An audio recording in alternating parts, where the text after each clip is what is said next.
sudah lumayan banyak dan sekarang beliau itu sekarang itu sedang bekerja di perusahaan Jepang ya, yang mungkin, lokasinya di Karawang seperti itu. Oke, sebenarnya apa sih, eksim itu, Kak, ekspor impor itu? Jadi kalau dalam sebuah perusahaan itu, bagian ekspor impor itu biasa yang meng-arrange ya, yang meng-arrange ekspor dan impor perusahaan. Impor itu adalah kegiatan memasukkan barang dari luar Indonesia ke dalam Indonesia atau kalau bahasa kerennya dari luar daerah pabean ke dalam daerah pabean. Sedangkan itu impor ya, sedangkan ekspor dia dari Indonesia ke luar negeri. Jadi seperti kita ketahui di Indonesia ini kan banyak barang atau banyak pabrik yang mungkin mengandalkan barang impornya ya untuk kebutuhan industrinya. Demikian juga banyak pabrik atau banyak industri yang menjual barangnya ke luar negeri seperti itu. Itu dinamakan dengan ekspor. Oke, tanpa panjang lebar lagi, jadi konsep kali ini kita akan berjalan 45 menit ya. Jadi konsep kali ini itu kita akan discuss ya, sesinya discuss dengan Pak Ian, nanti juga teman-teman kalau ada pertanyaan bisa langsung tulis pertanyaannya di kolom chat ya. Oke, Mas Ian, apakah sudah online kah? Sudah dong. Sudah dong. Aduh, tampan sekali Mas Ian ya, kayak ini personel boy band ya. Oke. Siap. Oke, jadi Pak Ian, tolong boleh dong perkenalkan dirinya dulu. Mas Admin boleh di next slide-nya.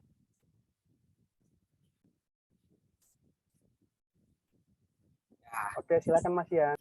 Ya, terima kasih untuk tim admin dari Sekolah Ekspor Impor dan Pak Bastian selaku co-foundernya sendiri ya. Jadi perkenalkan, nama saya Sugianto, biasa panggilnya Ian.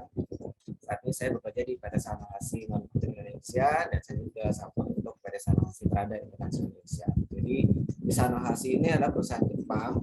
Nah, Sanahasi ini selain ada manufakturnya, dia juga ada trading. Jadi ada dua perusahaan situ, manufacturing dan trading. Sama seperti perusahaan pada umumnya, kalau misalkan ada manufakturnya, biasanya ada yang bisa langsung dijual ataupun bisa melalui perusahaan tradingnya. Oke. Nah, seperti itu. Jadi saya bekerja saat ini pada Sanahasi ya sejak lalu saya di Sanahasi sebagai ekspor impor dan juga handle itu saya juga tersertifikasi sebagai Green Belt untuk Six Sigma dan untuk public speaking-nya melalui ada di sebuah lembaga pendidikan sertifikasi public speaking. Untuk sebelumnya juga saya sebagai di purchasing dan ekspor impor, jadi berkaitan terus ya. Ekspor impornya itu ada di PT Tokin Indonesia sama perusahaan Jepang juga. Yang lokasinya sama-sama di Karawang, masih di Karawang karena saya saat ini domisili di Karawang. Teman-teman ada yang dari Karawang, kita bisa nanti kapan-kapan meet up, boleh kita ngopi bareng untuk discuss terkait peluang usaha di dunia ekspor impor itu seperti apa. Pada saat awal saya meniti karir itu di PT White Paper itu hanya sebagai dulu waktu awal-awal itu sebagai operator ya karena saya kerja sambil kuliah dan saat ini saya ini sebagai ekspor impor seperti itu. Silakan Mas Bas, saya kembalikan aja. Oke, Mas Ian, menarik nih. Mungkin banyak dari teman-teman yang sekarang masih mencari kerja, Mas Ian. Nah, dan karena mungkin kita beberapa kali posting di LinkedIn, jadinya merasa tertarik nih terkait dengan bidang ekspor impor. Nah, Mas Ian ini kan kalau misalnya kita lihat CV-nya, itu pertama kali itu di PT White Paper Rolls Indonesia sebagai pekerja gudang. Nah, sebenarnya Mas Ian itu ketika pekerjaan pertama kali itu tahu nggak sih orang ekspor impor itu kerjanya apa? Makanya ketika di PT Tokin tuh kan kayaknya awal karirnya ya bekerja di bidang purchasing dan ekspor. Boleh diceritakan nggak Mas Ian? Ya, jadi awalnya gini, pada saat saya kerja itu di dunia pergudangan, itu di White Paper. Setelah saya masuk di Tokin sebagai orang logistik, ketika di logistik ini berkembang lagi, perusahaan berkembang, saya bergeser ke dunia purchasing. Nah, pada saat itu orang ekspor impornya itu nggak masuk, sedang sakit. Waktu itu ada ekspor datang masuk, barang masuk untuk handling PIB, terus ada custom. Begitu juga ada waktu itu ada bukan SPJM ya, tapi kena jalur kuning ya. Dulu masih ada jalur kuning, jadi kena jalur kuning ada beberapa dokumen yang disiapkan.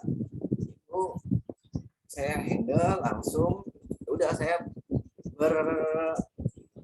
awal tuh hanya cari-cari di internet, ini gimana ya, dokumen apa yang disiapkan. Saya telepon orang BPJK-nya, saya telepon pihak provider gitu ya.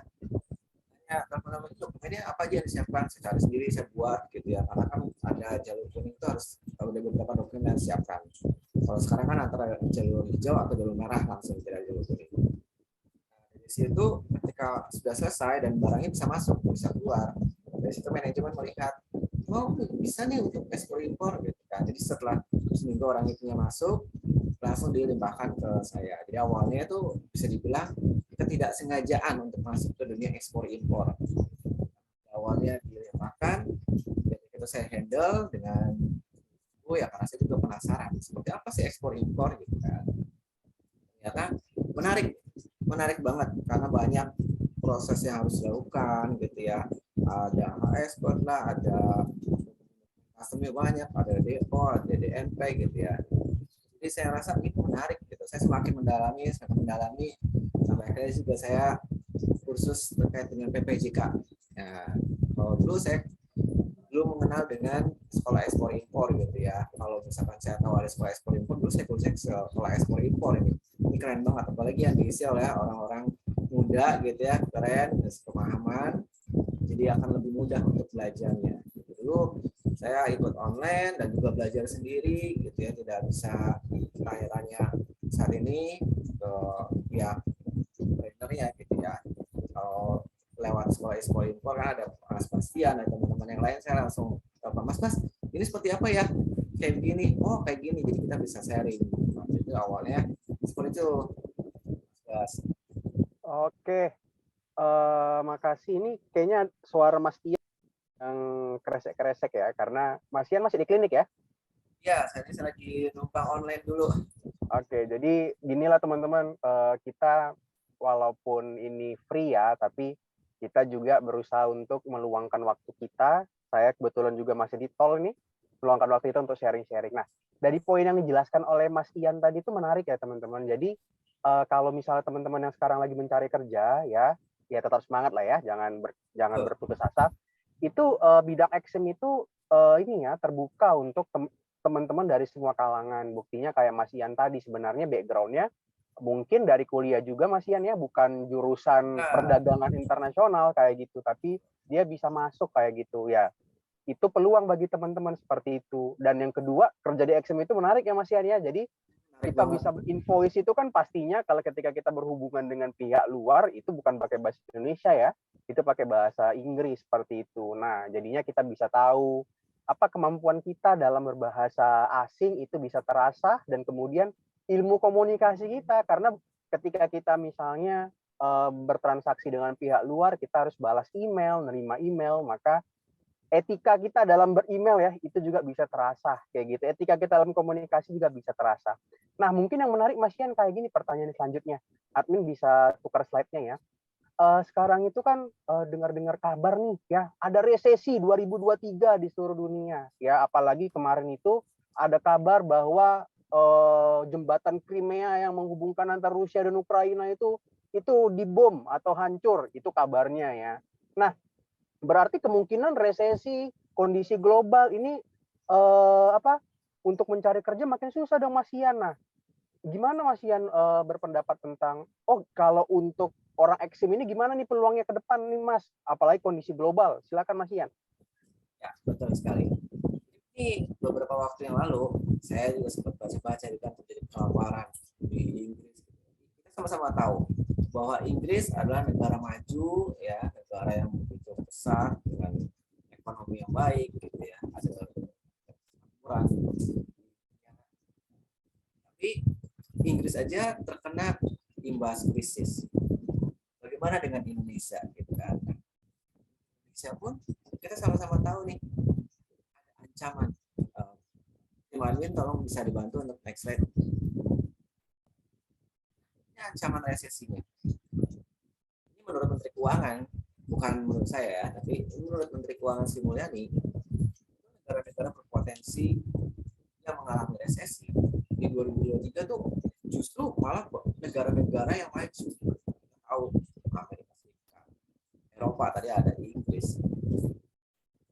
Cina, sama-sama tahu Cina adalah negara yang maju, yang kuat gitu ya dari segi teknologi, ekonomi, semua bisa Cina menguasai gitu ya. Tapi mereka juga terancam. Mongolia, ada Korea Selatan.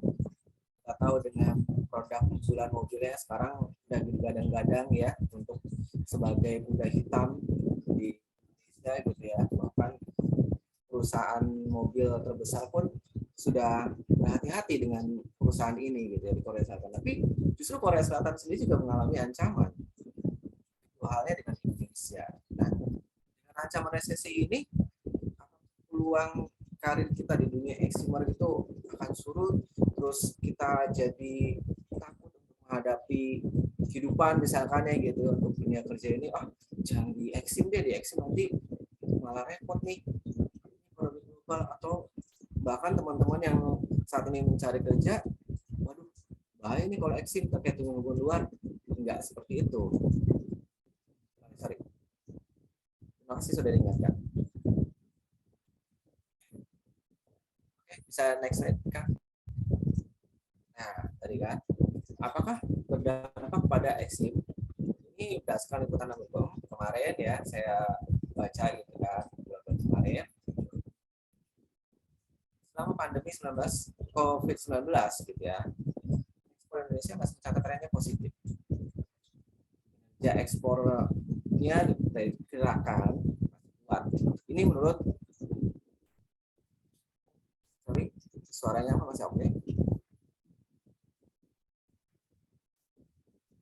Suaranya kayak agak sedikit kresek-kresek, Pak Ian.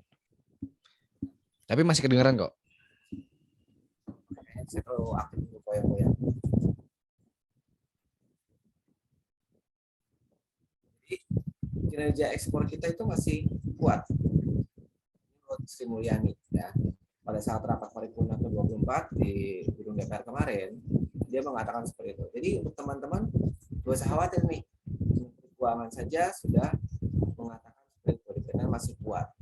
Jadi bagaimana kitanya? Kita harus positive thinking dan kita harus yakin. Oke, terima kasih, bisa di next. Ini peluangnya ya, peluang perdagangan di luar negeri ini menurut PPI ya. Jadi produk-produk ekspor utama Indonesia itu masih kuat nih untuk peluangnya. Ini adalah produk utamanya, ada udang, ada kopi, minyak kelapa sawit, kakao, dan ini sampai ke furniture. Ini pun masih kuat nih. Jadi untuk teman-teman yang bekerja di industri ini masih aman. Kita sama-sama tahu bahwa saya juga sama di komponen kendaraan bermotor, saya pun masih aman gitu ya. Teman-teman nggak usah khawatir bahwa kalau misalkan teman-teman bekerja di perusahaan-perusahaan ini, industri ini, tidak perlu khawatir, apalagi yang ada ekspornya, kita masih aman untuk produk ekspor utama Indonesia ini masuk dalam 10 besar ini.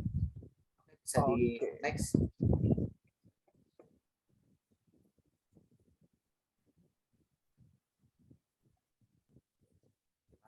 Oke, menarik ya. Jadi teman-teman Betul. izin ya Mas Ian. Siap-siap. Berarti di sini mana tahu nih ada yang, aduh aku Kak, selain daripada aku tertarik nih dengan pekerjaan eksim ini, aku juga kayaknya pengen Kak nyoba ekspor impor misalnya sendiri. Nah, ini Mas Ian udah bikin listnya nih teman-teman. Jadi kalau misalnya Indonesia itu produk ini ya, produk jagoannya ya Mas Ian ya. Betul. Jagoannya untuk saja. ekspor bisa dilihat di list ini, kerajinan, produk perikanan, obat-obatan, herbal, produk kulit, dan lain-lain. Ya, jadi memang produk potensialnya betul. Iya, nah kayak gini.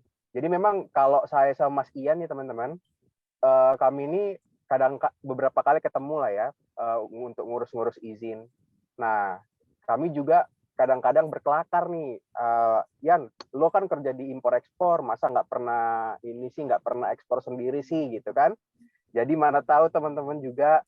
Jadi impor ekspor ini banyak peluangnya teman-teman. Jadi selain daripada teman-teman bisa kerja di perusahaan, teman-teman bisa juga itu melakukan ekspor sendiri seperti itu. Nah nanti Untuk cara ekspor sendiri nanti ada sesi tersendiri dari sekolah ekspor impor ya, bagaimana cara kita melakukan ekspor impor. Nah, Mas Ian, bagi teman-teman yang memang mau shifting karir ya, atau mau ini merubah karirnya misalnya dari bidang A ke dalam ekspor impor, itu sebenarnya apa sih yang mereka butuhkan Mas Ian, skill-skillnya, biar mereka bisa prepare juga? Boleh tolong admin ke slide berikutnya. Nah, kenapa sih yang skill yang harus dimiliki Mas Ian? Skill yang harus dimiliki ini berdasarkan The Good University Guide ya, ada beberapa skill. Ini adalah skill-skill dasar, bukan yang terkait dengan fokus tujuan di ekspor impor nanti. Jadi skill dasar yang paling mendasar kita harus bisa skill untuk komunikasi. Karena komunikasi itu penting banget. Apalagi komunikasi dengan pihak overseas gitu ya, teman-teman di Cina, Korea, misalkan dari Jepang, untuk kalau kita mau ekspor ataupun impor, kita harus bisa berkomunikasi dan negosiasi. Misalkan kita mau ekspor barang atau mau impor barang gitu ya, itu karena kena atas nih, kita harus informasikan, kita harus negosiasi, ini barangnya kena atas, kita kena pajak yang lebih mencaskan ke customer, atau misalkan pada saat impor kita akan masukkan penjualan kita ke customer sesuai dengan proses yang kita lakukan. Kita harus negosiasi.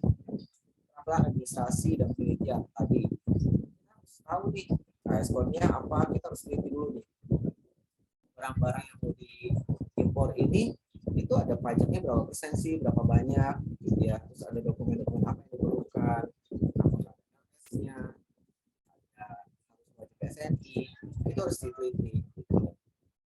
Terus matematika dasar itu penting untuk apa sih? Untuk menghitung besaran pajaknya gitu kan, pajak-pajak yang kita minta.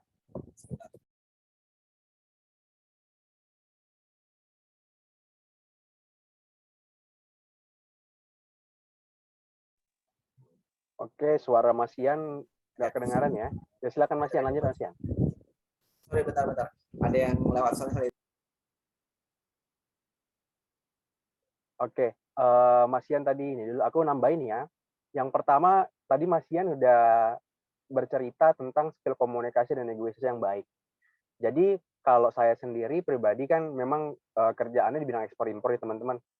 Nah kalau terkait skill komunikasi ini memang di ekspor impor itu lebih terasa ya dibandingkan dengan bagian-bagian yang lain. Contohnya misalnya bagian pembukuan atau accounting. Kalau accounting itu kan pada dasarnya itu memang kita bukan cuman ya nanti dianggap tidak menghormati bagian lain. Cuman pekerjaan mereka itu ini ya lebih banyak terkait dengan pencatatan, transaksi dan lain-lain. Tapi kalau bagian ekspor impor ini kita harus ini ya teman-teman ya, ada perusahaan yang memang bagian ekspor impornya itu merangkap purchasing. Jadinya dia itu akan bernegosiasi langsung mungkin dengan pihak penjual. Jadi terkait harga ya teman-teman, harga dan term. Term itu ini berapa lama sih barang ini kita akan bisa bayar, akan bisa transfer, itu term. Jadi biasa bagian purchasing inilah yang bernegosiasi nih, atau bagian eksim ini yang bernegosiasi dengan pihak penjual, seperti itu. Poin yang kedua mungkin negosiasinya kapan lagi, ketika dokumen yang disampaikan oleh pihak penjual itu salah teman-teman. Jadi jangan berpikir bahwa dokumen yang kita terima dari supplier itu benar-benar semua. Jangan berpikir juga bahwa orang kita beli dari Amerika Serikat nih Kak, orang Amerika Serikat ini kan tolong dimute ya admin ya suaranya ya. Nah orang Amerika Serikat ini pinter-pinter Kak, ini nggak mungkin salah nih, nggak juga. Saya beberapa kali menemukan orang Amerika, orang Finland itu kasih dokumen itu pun salah-salah. Jadi kita harus negosiasi tuh. Tolong dong dokumennya diubah. Karena kalau tidak bisa negosiasi ya mereka nggak mau ngerubah. Kerugiannya ada di mana? Kerugiannya mungkin ada di kita sebagai staf impor ekspor. Terus negosiasinya di mana lagi? Ya bisa di pihak regulator misalnya di Indonesia. Yang seperti Mas Ian tadi cerita, misalnya ini apa namanya? Kita itu disuruh oleh bea cukai misalnya untuk memberikan deskripsi barang kita. Nah, kalau misalnya kita nggak bisa menjelaskan kepada pihak bea cukai, nanti HS code-nya itu ya sesuai dengan bea cukai pikirkan, padahal HS code-nya itu barang yang menjadi dasar pengenaan HS code itu yang tahu itu cuma kita gitu misalnya ya. Jadi skill komunikasi dan negosiasi penting banget di Eksim ya teman-teman. Jadi teman-teman pasti nanti ketika jadi Eksim itu teman-teman akan bisa lancar nih ngomong, bisa lancar nih berkomunikasi ke orang lain seperti itu. Nah, poin yang kedua aku tambahin lagi Mas Ian sebelum Mas Ian ini ya bisa online lagi. Mas Ian masih bisa online kah? Bisa. Oke. Oke, aku tambahin dulu ya Mas Ian ya. Boleh. Nah, poin yang kedua keterampilan administrasi dan penelitian yang tadi mengacu pada poin yang pertama. Kita itu nggak bisa nerima dokumen dari supplier dan langsung kasih ke PPJK kita misalnya. PPJK itu orang yang membantu kita ya dalam mengurus PIB. Jadi ketika teman-teman itu mau ngirim barang dari luar negeri ke dalam negeri, teman-teman butuh namanya tiket ya. Tiket kayak misalnya teman-teman pengen nih main ke Dufan, dunia fantasi, itu teman-teman harus beli tiket. Nah, demikian juga dengan barang impor. Barang impor ketika dari luar negeri masuk ke dalam negeri, itu butuh tiket. Namanya apa? Namanya PIB. Tiket ini nanti akan diurus bisa oleh kita, bisa juga nanti kita dibantu oleh pihak lain yang namanya PPJK. Itu kita bayar PPJK-nya. Nah, ketika kita menerima invoice itu dasar dari pembuatan tiket yang namanya PIB tadi ya, itu kita nggak boleh nggak boleh langsung terima invoice packing list dari supplier. Nah, kita harus ngecek dulu kelengkapan informasi datanya baru kita bisa ngasih ke PPJK. Oke, Mas Ian, silakan lanjutkan. Tadi sampai di poin ketiga tuh belum dijelasin. Silakan Mas Ian. Ya, terkait tadi nomor 3 adalah matematika dasar. Kenapa matematika dasar ini perlu? Padahal dalam PIB tadi seperti Mas bilang, itu PIB udah dibuat oleh pihak PPJK, udah ada sistemnya. Kenapa kita harus hitung lagi? Bukan seperti itu. Sistem ada buatan manusia. Sama aja bisa jadi sistem sedang error, sedang bermasalah, atau pada saat pembuatan PIB itu PPJK-nya ada kelewat gitu ya. Inputan pajaknya kita harus lihat juga nih pada saat nilai PIB kita hitung nih total di invoice sama enggak dengan PIB nilainya. Setelah itu BBM-nya gimana, pajak biaya masuknya gitu ya. Biaya masuknya berapa persen sih masuknya? Apakah 12,5%, 8%, atau 5%, atau bahkan 0 gitu kan. Itu pun harus dicek, harus kita tahu. Kita harus menghitung nih, oh biaya masuknya berapa persen, PPN-nya ini 11%, benar nggak 11%? Cara penghitungannya dari mana nih? Gitu kan. Terus untuk PPh-nya 2,5% atau 7,5% itu dihitung nih, makanya perlukan matematika dasar terkait hitung-hitungan untuk total nilai bayar yang akan kita bayarkan pajaknya. Walaupun ketika pada saat kita mau mengekspor, kita juga harus dihitung nih total beratnya, berat motornya, bersih, bahkan untuk measurement-nya, besar ukuran barangnya gitu ya. Kita juga akan menghitung di situ supaya jangan sampai pada saat kita ekspor, contoh barangnya 50 kilo, ternyata publikasinya itu melebihi dari 50 kilo. Nah ini yang kenanya kemana nih? Kita harus hitung nih. Oh biar tidak kena publikasi, berarti publikasi diperkecil, bisa nggak sih diperkecil? Biar hitungannya ke 50 kilo. Gitu kan. Itu adalah matematika dasar. Berikutnya nomor 4, pemahaman tentang industri komersil. Jadi kita harus tahu nih industrinya seperti apa sih, melihat juga gitu ya. Tekstil kita juga harus melihat kalau tekstil seperti apa nih regulasinya. Kalau misalkan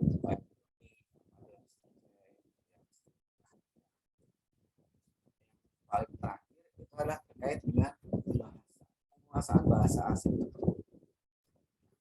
Enaknya di dunia ekspor impor kita itu bisa belajar sambil belajar gitu ya Mas Basia, terkait dengan bahasa Inggris, dengan bahasa Jepang, apalagi Mas Basia bilang ya dengan orang Amerika, Finland, mau nggak mau kita komunikasi dengan bahasa Inggris kan, baik apa itu lewat email, lewat WA ataupun lewat telepon langsung, mau nggak mau kita akan terlatih dengan bahasa Inggris kan orang Jepang yang biasanya orang Jepang yang lama gitu ya, orang-orang tuanya gitu, mereka untuk bicara bahasa Inggris, mereka memilih untuk bahasa Jepang. Kita pun ikuti gitu kan, harus bisa bahasa Jepangnya misalkan. Nah, Mas Ian ini teman-teman, itu dia itu bisa bahasa Jepang ya Mas Ian ya? Maksudnya bisa lah ya, little lah ya kalau kata orang Batak ya. Nah, kalau kalian Nah, kalau kalian nih, ini tips nih. Biasanya ya, perusahaan Jepang itu lebih menghargai ya, walaupun semuanya dihargai ya, tapi ada dikit lah ini keunggulannya ketika ada orang yang bisa bahasa Jepang bekerja di perusahaan Jepang. Nah, jadi kalau kalian itu misalnya aku pengen nih Kak bekerja di perusahaan Jepang di Cikarang atau Karawang, bisa nih langsung ke Mas Ian. Oke. Nah, tadi kan Mas Ian udah jelasin sebenarnya banyak hal nih, 5 poin apa yang harus dimiliki.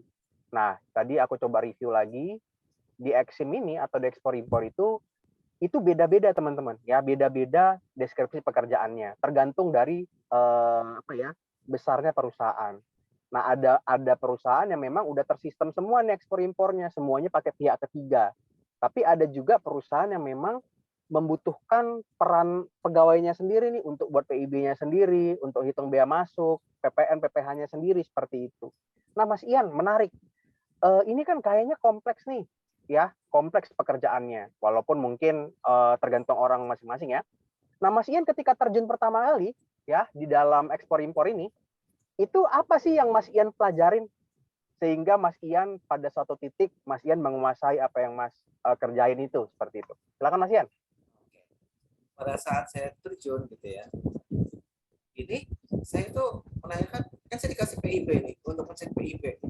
Saya bengong dong, PIB ini apa? Di dalamnya yang saya terima adalah PIB dulu. Jadi saya lihat di situ, oh nama ini apa, sipar gitu ya, terus providernya siapa, juga ada nilai APU gitu ya, APU atau APP nomornya kan, kalau sekarang udah ganti NIB gitu ya. Itu saya jadi ngecek nih, oh ini ada BL dari PIB, saya nyusulin satu-satu, oh dokumennya ini, oh ini pakai invoice packing list, cari invoice packing listnya, saya cocokkan. Harusnya yang awal itu kan invoice packing list kita pegang dulu, PIB ini mengacu pada invoice packing list dan BL ya. Tapi waktu itu saya kebalik, PIB dulu yang saya cek, PIB-nya baru invoice packing list, BL gitu ya. Itu ketika ngitung, pada saat ngitung bea masuk bea ini, saya bingung, bea masuk apa ya, berapa persen nilainya, saya bingung nyarinya di mana, bea masuk, PPh, PPN, akhirnya nggak saya hitung. Ketika nggak saya hitung, saya di lagi Pak ada perbaikan apa, ini pajaknya keliru, harusnya 10%, ini saya tulisnya 12,5%. Oh untung ini benar nih PPJK-nya, saya bilang tuh, untung diinfokan gitu ya. Kalau misalkan saya waktu itu nggak tahu ya, nggak komunikasi dengan pihak PPJK-nya, ini benar atau enggak gitu ya, udah 12, harusnya nilainya jadi 12,5% tapi 10%, nanti malah kena masalah di endingnya gitu kan, di belakangnya ada kurang ya.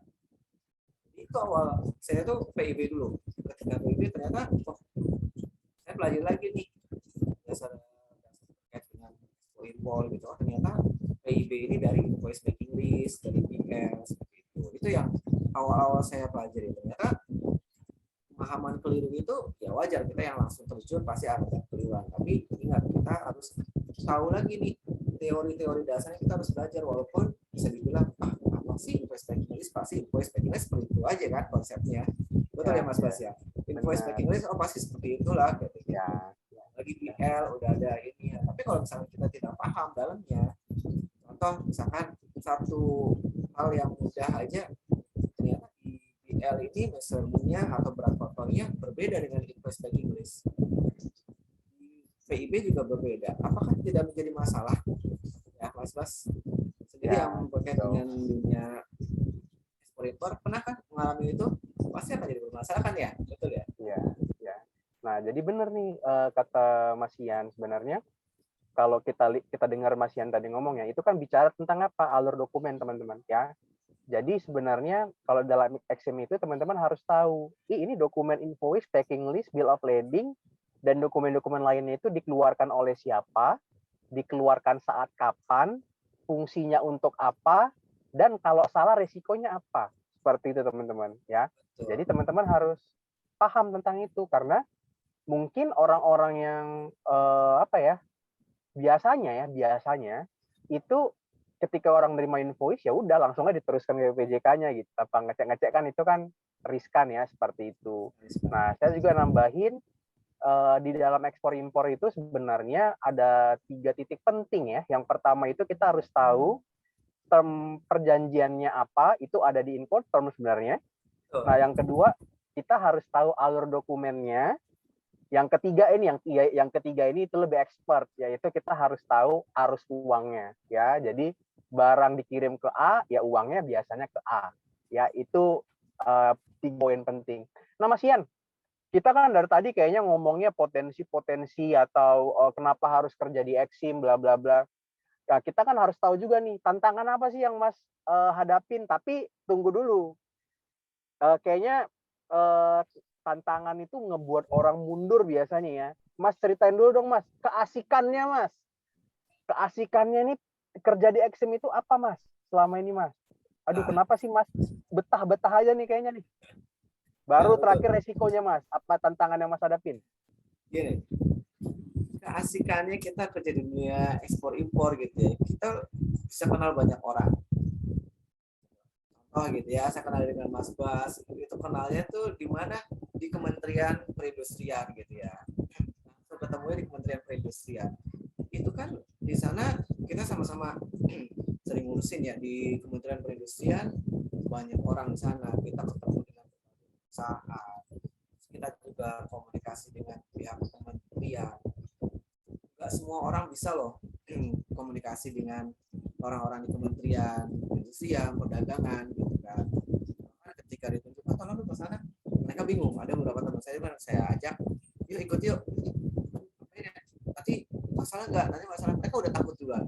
Tapi kalau kita di ekspor impor, ketika ada masalah ini datang ke ya cukai gitu ya, kalau misalnya ada masalah Tuhan, kita langsung datang ya, kita sudah pede karena kita sudah bisa nih untuk terkait komunikasi.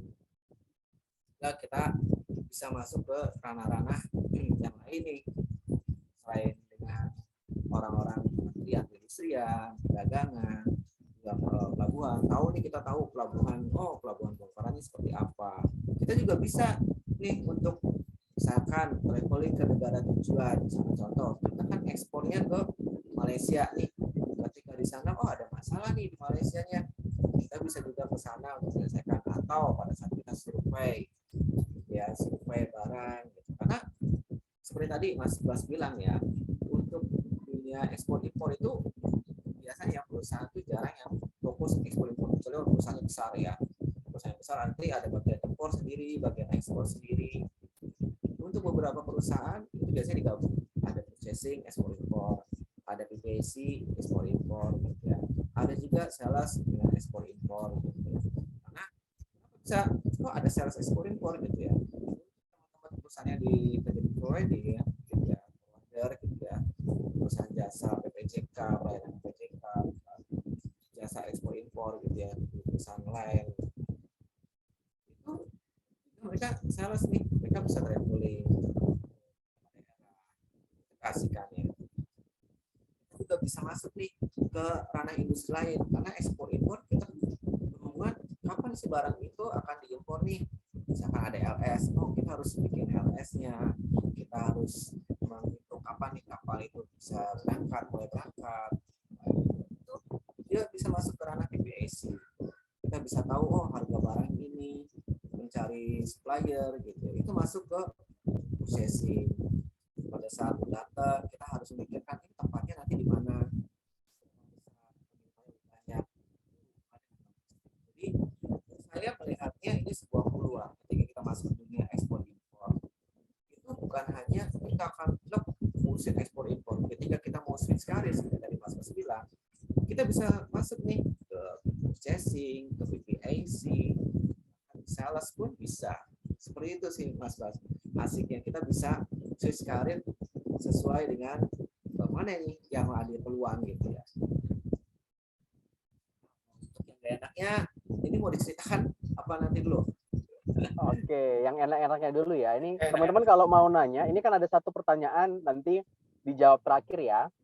Kalau misalnya mau nanya, tulis saya di kolom chat ya teman-teman ya. Jadi setelah sesi ini berakhir, nanti Mas Ian akan bantu kita untuk menjawab pertanyaannya.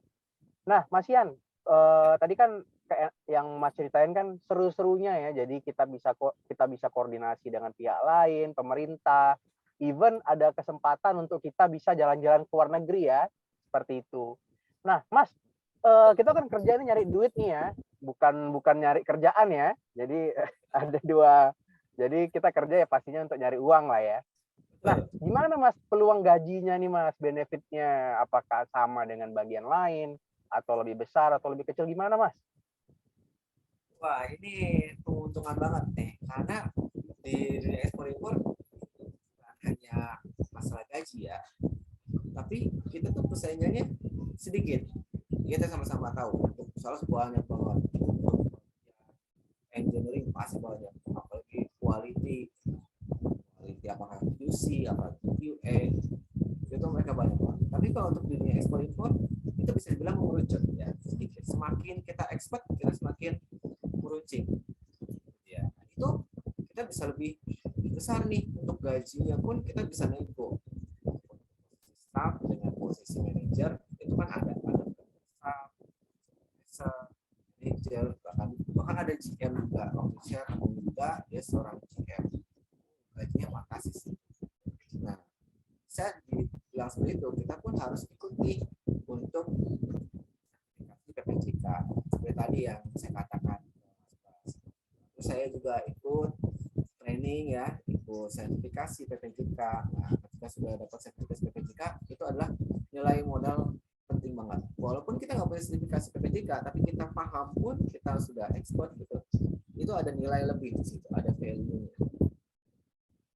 Terus terang pada waktu saya masuk ke Sanohasi, pada saat interview itu saya posisinya pada saat melamar ya, interview itu posisi staff interview itu karena dibuka hanya PPX, tapi ketika di hasil interview gitu dengan HR dengan presiden director dilihat apakah dia juga di ekspor impor juga jago ya, di sini belum ada orang ekspor impor nih, kamu ngurusin ekspor impor ya, akhirnya naik nih levelnya bukan sebagai staff gitu kan. Ya udah karena kan saya di rekrut situ awalnya di PIC, ya udah oke saya coba, tapi ternyata digunakan ekspor impor, ya udah saya nego di situ, akhirnya gajinya pun ya naik beda gitu kan.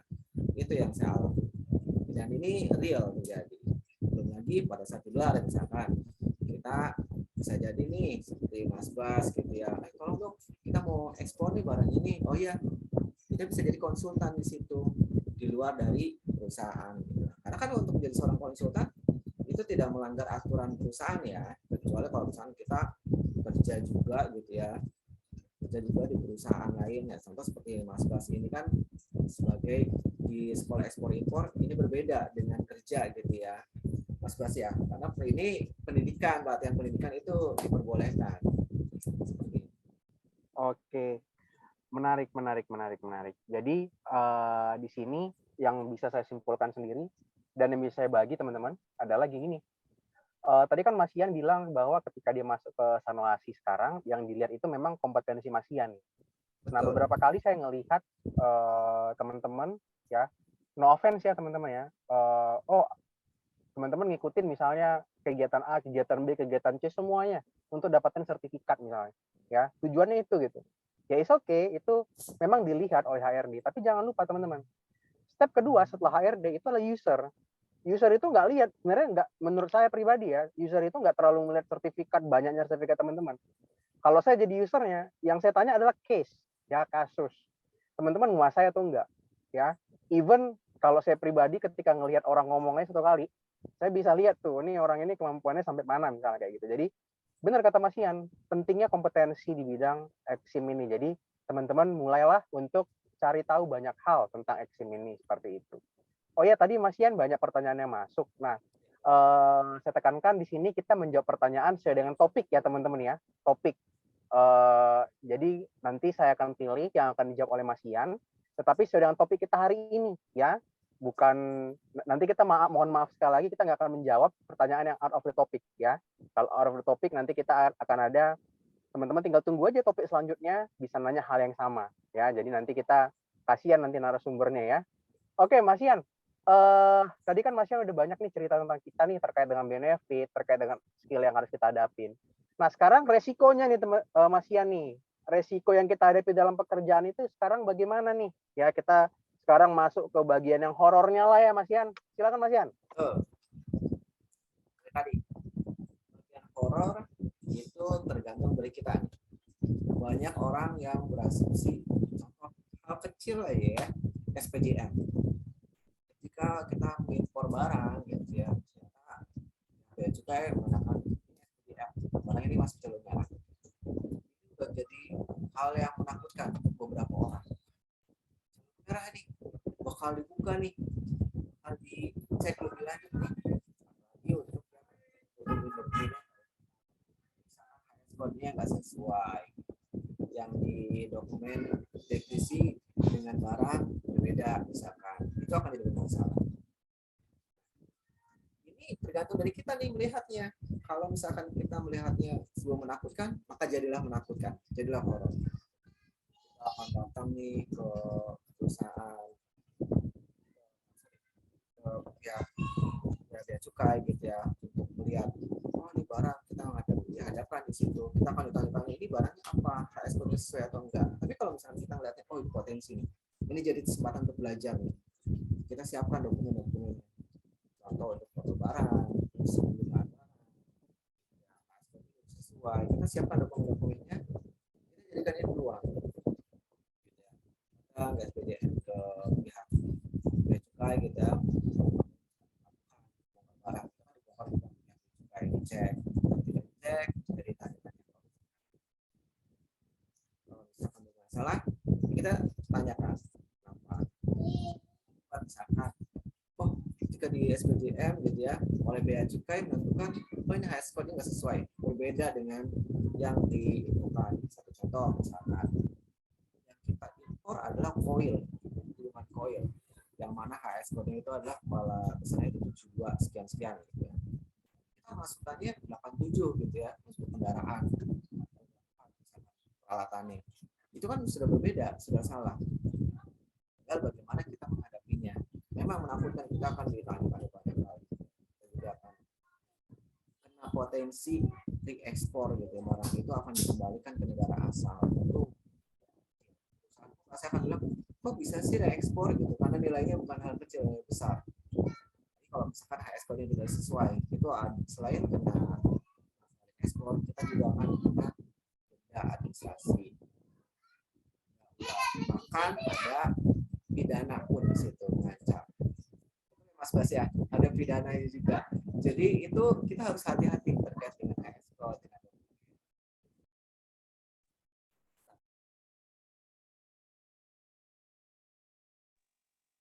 Oke Mas Ian, suaranya lost lagi tuh. Tadi ada oh orang ya, lewat. silakan Mas. Sorry, tadi ada orang lewat. Halo. Oke, maklum orang sibuk ya teman-teman ya. Silakan Mas Ian, lanjut. Ya, oke. Yang tadi ya, kita ada ancaman pidana di situ. Maka itu kita harus hati-hati banget. Pentingnya kita untuk di barang, gitu ya. Kita harus tahu arti barang apa. Karena itu ada selain perusahaannya bisa dicabut izin impornya. Teman saya pun mengalami izin impornya dicabut. Sampai akhirnya apa? Ganti nama perusahaannya. Karena izin impornya sudah dicabut kan, sudah dibekukan. Pertama dia tidak melaporkan hasil impor ya, realisasi impor dia tidak melaporkan. Kedua, perbedaan HS code. Akhirnya perusahaannya dicabut izin impornya. Ya karena perusahaan sudah dicabut izin impornya, mau nggak mau dia harus ganti nama perusahaan itu mulai dari awal. Itu adalah satu hal horor ya, bisa dibilang. Makanya kita harus hati-hati di sini. Iya. Saya juga pernah masih dengar nih satu kasus yang unik nih. Saya sampai pengen kasihan, cuman dalam hati aduh gitu kan.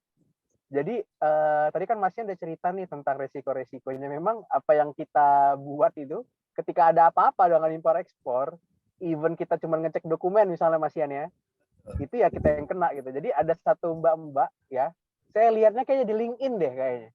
Jadi mbak ini tuh salah HS code atau salah ini ya, salah form FTA ya, preferential tarif ya, yang ditanya barusan di chat. Ya, jadi ini saya kasih kulitnya aja ya Mas ya tentang FTA ini ya. Nanti kalau misalnya Mas mau teknisnya bisa gabung nih ke kelas PPJK kita di Sekolah Ekspor Impor ya. Jadi memang di dalam PMK FTA sendiri ada namanya kesalahan minor dan kesalahan major. jadi di PMK itu adalah minornya apa, majornya apa. Nah, kalau major ini ketika teman-teman itu salah, ya, di dokumen FTA itu salah, itu nanti FTA-nya bisa batal. Jadi yang tadinya 0%, teman-teman akan dikembalikan ke dalam tarif normal. Nah, Mbak ini kalau nggak salah case-nya itu, dia itu balik ke tarif normal. Dari tadinya mungkin 0%, dia jadinya 10% atau 7,5% gitu. Barangnya banyak banget gitu. Jadinya bea cukai pasti akan minta bea masuk dan pajak yang harus dibayarkan kan, karena kan dari 0% dibalikkan ke tarif semula. Nah, jadi perusahaannya rugi berapa ratus juta, ratus atau puluhan saya lupa. Jadi perusahaan ini minta ganti ke staff eksimnya. Jadi Mbak ini tuh kerja beberapa lama, itu nggak digaji untuk ganti kerugian itu, kayak gitu. Nah, jadi teman-teman di situ harus hati-hati tuh. Itu resikonya bisa ke situ, ya. Tapi kalau perusahaan yang bagus, itu kan harusnya tidak dikenakan ya kepada karyawan tersebut, karena ya memang yang namanya PT kan, masa kasihan juga lah dikenakan ke pegawainya Mas Ian ya. Kerja robusta nanti dia seperti itu ya. Biasanya pekerjaan pegawai-pegawai eksim itu biasanya nggak sampai kayak gitulah, tapi ini mungkin case-case tertentu aja. Saya nggak tahu juga masalahnya apa ya, cuman kalau normalnya biasanya nggak sampai kayak gitu. Oke, Mas Ian, kita jawabin dulu ya pertanyaan-pertanyaan dari teman-teman di sini. Yang akan saya kasih ke Mas Ian itu pertanyaan-pertanyaan yang relate ya dengan topik hari ini ya. Kita nggak bahas teknis di sini, tapi kita bahas tentang karir sebagai eksim. Oke, ntar saya lihat dulu. Untuk LC, untuk form, PIBK nanti bisa ikut ke kelas kita yang teknis ya. Oke. Oke, Mas Eron. Mas Eron ini saya dulu masuk dunia eksim sejak Krismon, di mana penolong perekonomian Indonesia adalah ekspor impor. Oh, mantap ya. Salam kenal Mas Eron. Mas Didi, pengalaman ketika impor seringkali barang masuk jalur merah. Apa penyebabnya sehingga barang tersebut masuk jalur merah? Adakah ketentuan khusus untuk biaya yang harus dikeluarkan untuk barang yang kena jalur merah? Hal apa saja yang menentukan cepat atau lambatnya? Oke, untuk pertanyaan pertama itu aku coba ini dulu ya, aku coba kasih pendahuluan. Untuk jalur merah memang ada variabel-variabelnya banyak Mas Didi ya. Ada random check, ada juga lewat sistem ya. Nah, kalau misalnya Mas, oh kok Mas saya itu udah bagus-bagus kayak gitu kena jalur merah ya, mungkin itu random ya. Pemeriksaan random itu sedikit kok ya, tapi kalau misalnya Mas berkasus laporan pajak Mas nggak submit tepat waktu misalnya, ya itu bisa kemungkinan nanti kena jalur merah. Jadi banyak variabel-variabelnya Mas. Nah, untuk pertanyaan kedua saya kasih nih ke Mas Ian. Mas, pernah kena jalur merah nggak? Ceritakan pengalamannya Mas. Terus gimana solusinya? Silakan. Pernah dong. Jadi pada saat jalur merah itu saya bisa bilang, karena saya handle perusahaan trading juga dan sama-sama touring ya. Jadi ada 2 perusahaan kan, dua-duanya kena jalur merah. Waktu itu saya juga telepon malam dengan ada salah satu orang di sini dengan Pak Edit ya, ada Pak Edit Salahuddin juga, sama Mas Bas juga. Waktu itu kita teleponan juga terkait dengan jalur merah ini, koordinasi. Saya ada case waktu itu kena jalur merah. Pertama itu Sanusi trading dulu. Awal banget saya masuk.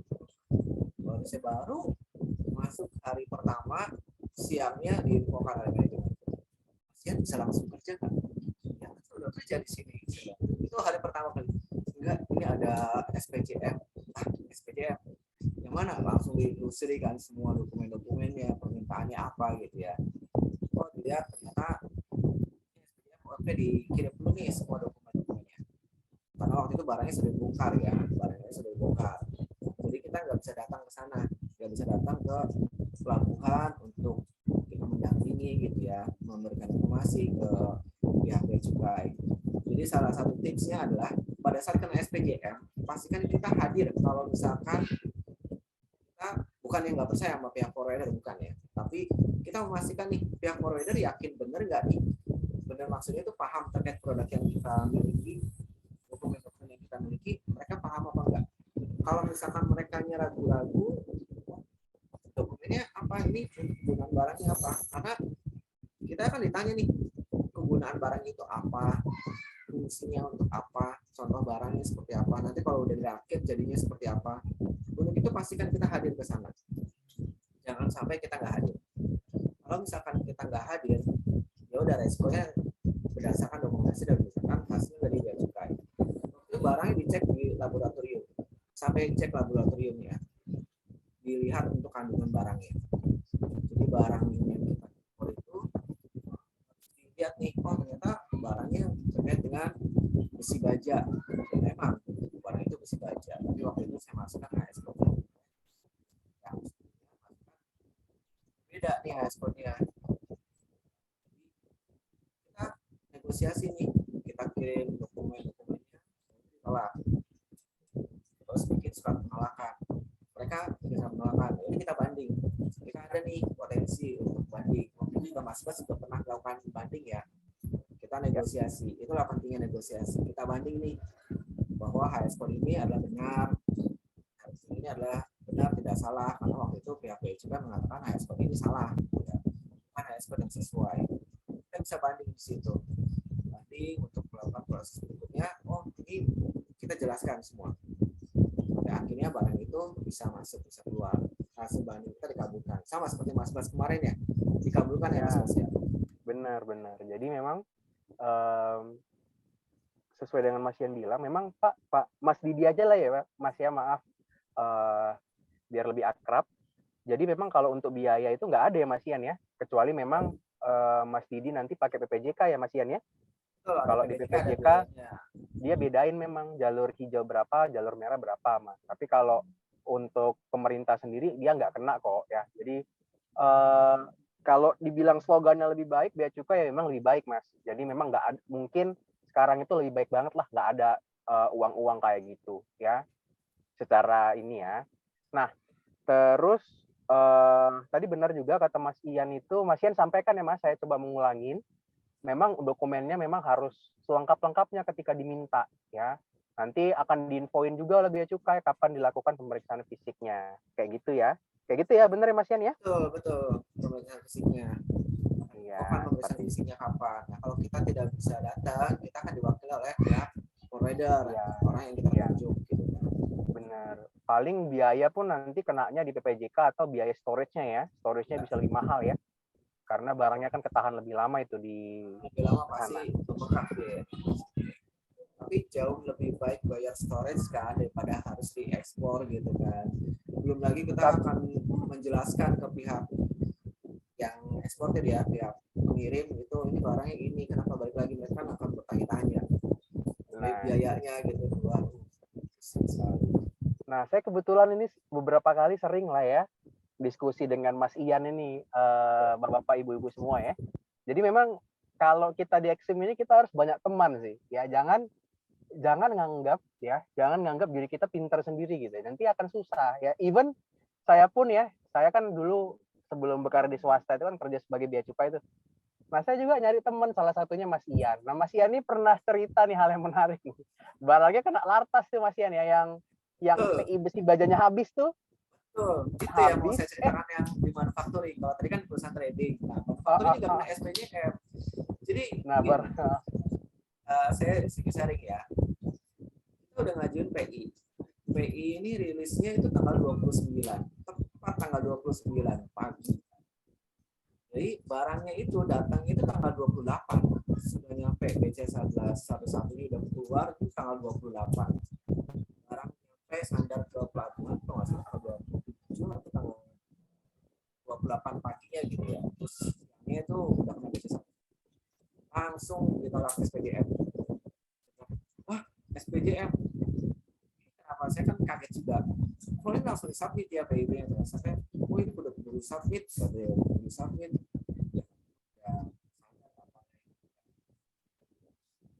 Setelah kan itu sore ya, saya dapat pemberitahuan SPJM, udah pulang, pas besok paginya lihat, loh ini PI-nya udah keluar, waduh pusing nih. Salah dapat masuk mas, ada pengalaman ya kayak gini, coba selisih sehari, udah kita konek-konekannya termasuk sama Pak Edi juga, ada pengalaman ini enggak? Ini selisih sehari harusnya bisa, coba aja kamu coba ke bea cukai, kata mas, oh langsung bisa ke bea cukai ya gitu. Di bea cukai juga saya konek sama Pak Edi kan, ya nanti coba kontek-kontekan. Mas Edit ada di dekat-dekat bea cukai ya, Mas Edit ya, waktu itu ya. Ada itu koordinasi juga. Jadi kita harus punya banyak teman nih, benar. seperti apa yang Mas bilang, kalau kita sendiri gitu kita akan bingung. Tapi kalau kita ada teman, kita ada masukan nih, oh coba kesini, coba kesini, walaupun ya diterap juga karena kan sudah by sistem. Kalau udah by sistem berarti kan udah tahu semua nih, semua pihak tuh sudah tahu semua. Jadi waktu itu apa sih yang kita lakukan gitu ya? Wah, BDM kita udah koordinasi ke sana sini, udah percuma gitu kan. Kita coba baca lagi. Itulah pentingnya kita untuk ikut training sekolah ekspor impor gitu ya, dalam. Oke. Tahu dunianya gitu. Itu jadi validasikan, tindakan. Oke, next ya Mas ya, kita jawab lagi pertanyaan dari Mas Bain ya. Mas Bain nih kan bukan Mas Baim ya, nanti jadi Baim yang sekarang lagi ini ya, lagi hits gara-gara konten YouTube ya. Oke. Bercanda ya Mas Bain ya, biar enggak ini aja, biar tetap semangat ngikut acaranya. Nah Mas Bain bilang, sebelumnya saya ingin mengucapkan terima kasih, oke. Kebetulan minggu depan saya ada jalan interview untuk bagian action perusahaan tekstil. Waduh, semoga berhasil Mas. Jadi sebenarnya sangat bantu sekali untuk modal. Saya mau tanya, job desk staff Exim selain paperwork apa aja? Karena dari pengalaman kerja dulu, bagian Exim menghandle tracking, kontainer, perizinan, sertifikasi, fumigasi, korespondensi. Dan dari job desk tersebut, modal utama untuk job desk di atas apa? Nah, aku coba jawab dulu ya, kalau versiku. Jadi, Mas Bain itu tekstilnya di mana? Biasa kan tekstil itu dia pakai fasilitas KITE tuh. Kemudian impor, tujuan ekspor. Ya. Nah, kalau KITE itu dokumennya itu sedikit lebih banyak daripada impor umum ya. Jadi Mas harus tahu dulu nih profil perusahaannya. Proses bisnisnya pun nanti berbeda Mas. Kalau kita itu nanti akan ada konversi bahan baku. Jadi bahan jadinya berapa. Jadi alur dokumen atau alur bahan baku ke alur barang jadi itu harus pas dengan hitungan formulasi dari perusahaan. Kalau nggak pas ya Mas nanti bisa kena temuan audit ketika dilakukan audit kepabeanan. Nah itu. Nah kalau fasilitas juga ketika ada barang baku atau bahan penolong dari luar, subkon, itu ada dokumen-dokumen kepabeanan juga. Jadi yang pertama kali Mas harus tanya adalah, ini pakai fasilitas apa nih tekstilnya? Ya, seperti itu. Nah, kemudian, ya benar yang Mas bilang ini, Exim itu sekarang ngurus semuanya Mas. Kalau saya pribadi juga ngurus sampai finance juga saya ngurus Mas. Ini mana nih uangnya, jadi kalau di beberapa perusahaan ya, itu harus bikin namanya laporan Simodis ya. Simodis itu Bank Indonesia. Jadi memang kita harus dapat laporan dari finance, pembayaran ke luar negeri atau uang masuk ke dalam negeri itu mana nih bukti transfer dari rekening korannya. Itu kita harus laporkan ke Simodis. Jadi banyak Mas ya. Tapi kalau Mas mau interview, ya kuasain aja dulu. Pertama, dia itu pakai fasilitas atau enggak? Fasilitas kepabeanan. Kalau misalnya enggak pakai fasilitas kepabeanan, ya berarti kan impor biasa, ya berarti Mas tinggal jelasin aja proses bisnis impor biasa ke interviewer Mas. Tapi kalau dia pakai fasilitas kepabeanan, ya Mas mau nggak mau harus baca peraturannya, ya. Dan dokumen-dokumen apa aja yang dibutuhkan, ya. Jadi kalau aku selalu bilang ke orang, lamaran kerjaan itu ada dua. Yang pertama, kita menggantikan orang lama atau orang lama resign. Itu lebih enak. Yang kedua, kita menggantikan orang yang tidak bisa memenuhi target dari perusahaan. Itu lebih susah. Jadi ketika di poin kedua itu Mas, kita tuh harus ngelihat kebutuhan perusahaan itu apa. Misalnya dulu aku pernah mau di-hire oleh salah satu perusahaan FMCG yang ini ya, yang terkenal juga. Dia itu isunya apa? Isunya itu adalah yang diimpor banyak banget. Dia pakai PPJK sendiri, PPJK-nya pegawainya sendiri. Jadi bagaimana caranya mengefektifkan apa yang diisi oleh PPJK itu di modul atau di sistem benar. Kalau sekarang isunya adalah audit kepabeanan. Jadi perusahaan ini beberapa kali diaudit kena temuan audit. Nah, kena temuan terus. Itu isunya. Saya juga pernah mau di-hire oleh perusahaan ban. Perusahaan ban itu terkait dengan pengambilan apa ya? Pengambilan jaminan terkait fasilitas. Aduh, saya lupa. Pokoknya itu isunya. Jadi cari tahu Mas isunya apa. Pasti nanti itu yang akan ditanyakan ke Mas. Ya, seperti itu. Nah, kalau Mas Ian sendiri, gimana nih? Pengalaman interview lah bisa dibilang ya, ketika diinterview oleh perusahaan terkait dengan posisi Exim, apa yang harus disiapkan oleh Mas Ben ini Mas Bain ini, sorry. Silakan Mas Ian. Yang perlu kita tahu itu paling dasar itu adalah alurnya dulu. Alur ekspor itu seperti apa, alur impornya seperti apa, gitu ya. Ini pengeluaran TIB, TIB gitu, pengecekan saat ekspor impor gitu ya. Terus untuk dokumen custom, kita harus tahu dulu dokumen customnya apa aja yang harus disiapkan untuk impor gitu ya.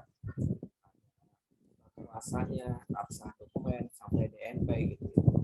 Itu kita harus kuasai dulu, kita harus tahu. Ya, sampai ketika nanti ditanya, kamu tahu nggak alur ekspor impornya apa? Malah bingung gitu ya. Itu kita harus tahu dulu alur ekspor impor apa, dokumennya. Lalu jangan lupa juga terkait dengan regulasi-regulasi tadi seperti Mas Gas bilang gitu ya, pakai fasilitasnya apa gitu. Itu perusahaan tekstil biasa banyak banget pakai fasilitasnya, apalagi ada pakai kawasan berikat kalau tekstil itu juga harus diperhatikan. Untuk pengecekan itu ya, terkait fasilitas itu, coba masuk ke INSW, dicek di situ terkait dengan ekspor tekstil ya. Caranya untuk tekstil itu dari kain, dari benangnya, semua. Nah itu juga diketahui dulu perusahaan tekstilnya apa nih, untuk kainnya udah jadi baju atau masih memintal ya, mintalan benangnya gitu, produk benangnya itu juga dicek di situ. Bisa lihat di INSW itu nanti seperti pakai ekspor apa aja, terus ada atau enggak, kita harus menjelaskan di situ. Bisa masuk ke INSW itu harus disiapkan. Karena waktu itu juga saya pernah pengalaman ya untuk di perusahaan wangi roti ya, wangi roti, wangi makanan, sama pengharum ruangan. Itu perusahaan wangi ya. Yang saya cari itu karena mereka banyaknya untuk impor gitu ya, impor itu pewangian masuknya ke mana gitu, masuk ke bab 34 sekian, terus nanti wangi dan sebagainya itu angka belakangnya berapa, itu harus tahu dulu nih. Kita cek website perusahaannya bergerak dalam bidang apa, produksinya apa, potensi impornya apa aja. Berarti kita harus tahu nih, oh ini HS code yang digunakan ini, fasilitas ekspor ataupun fasilitas impornya apa nih, kalau misalkan menggunakan SKA gitu ya dari perusahaan suppliernya, terus cek juga terus fasilitas tadi kata Mas Bas tadi, atau misalkan ada returnable pallet gitu ya, returnable pallet dan box juga itu ada fasilitas sendiri.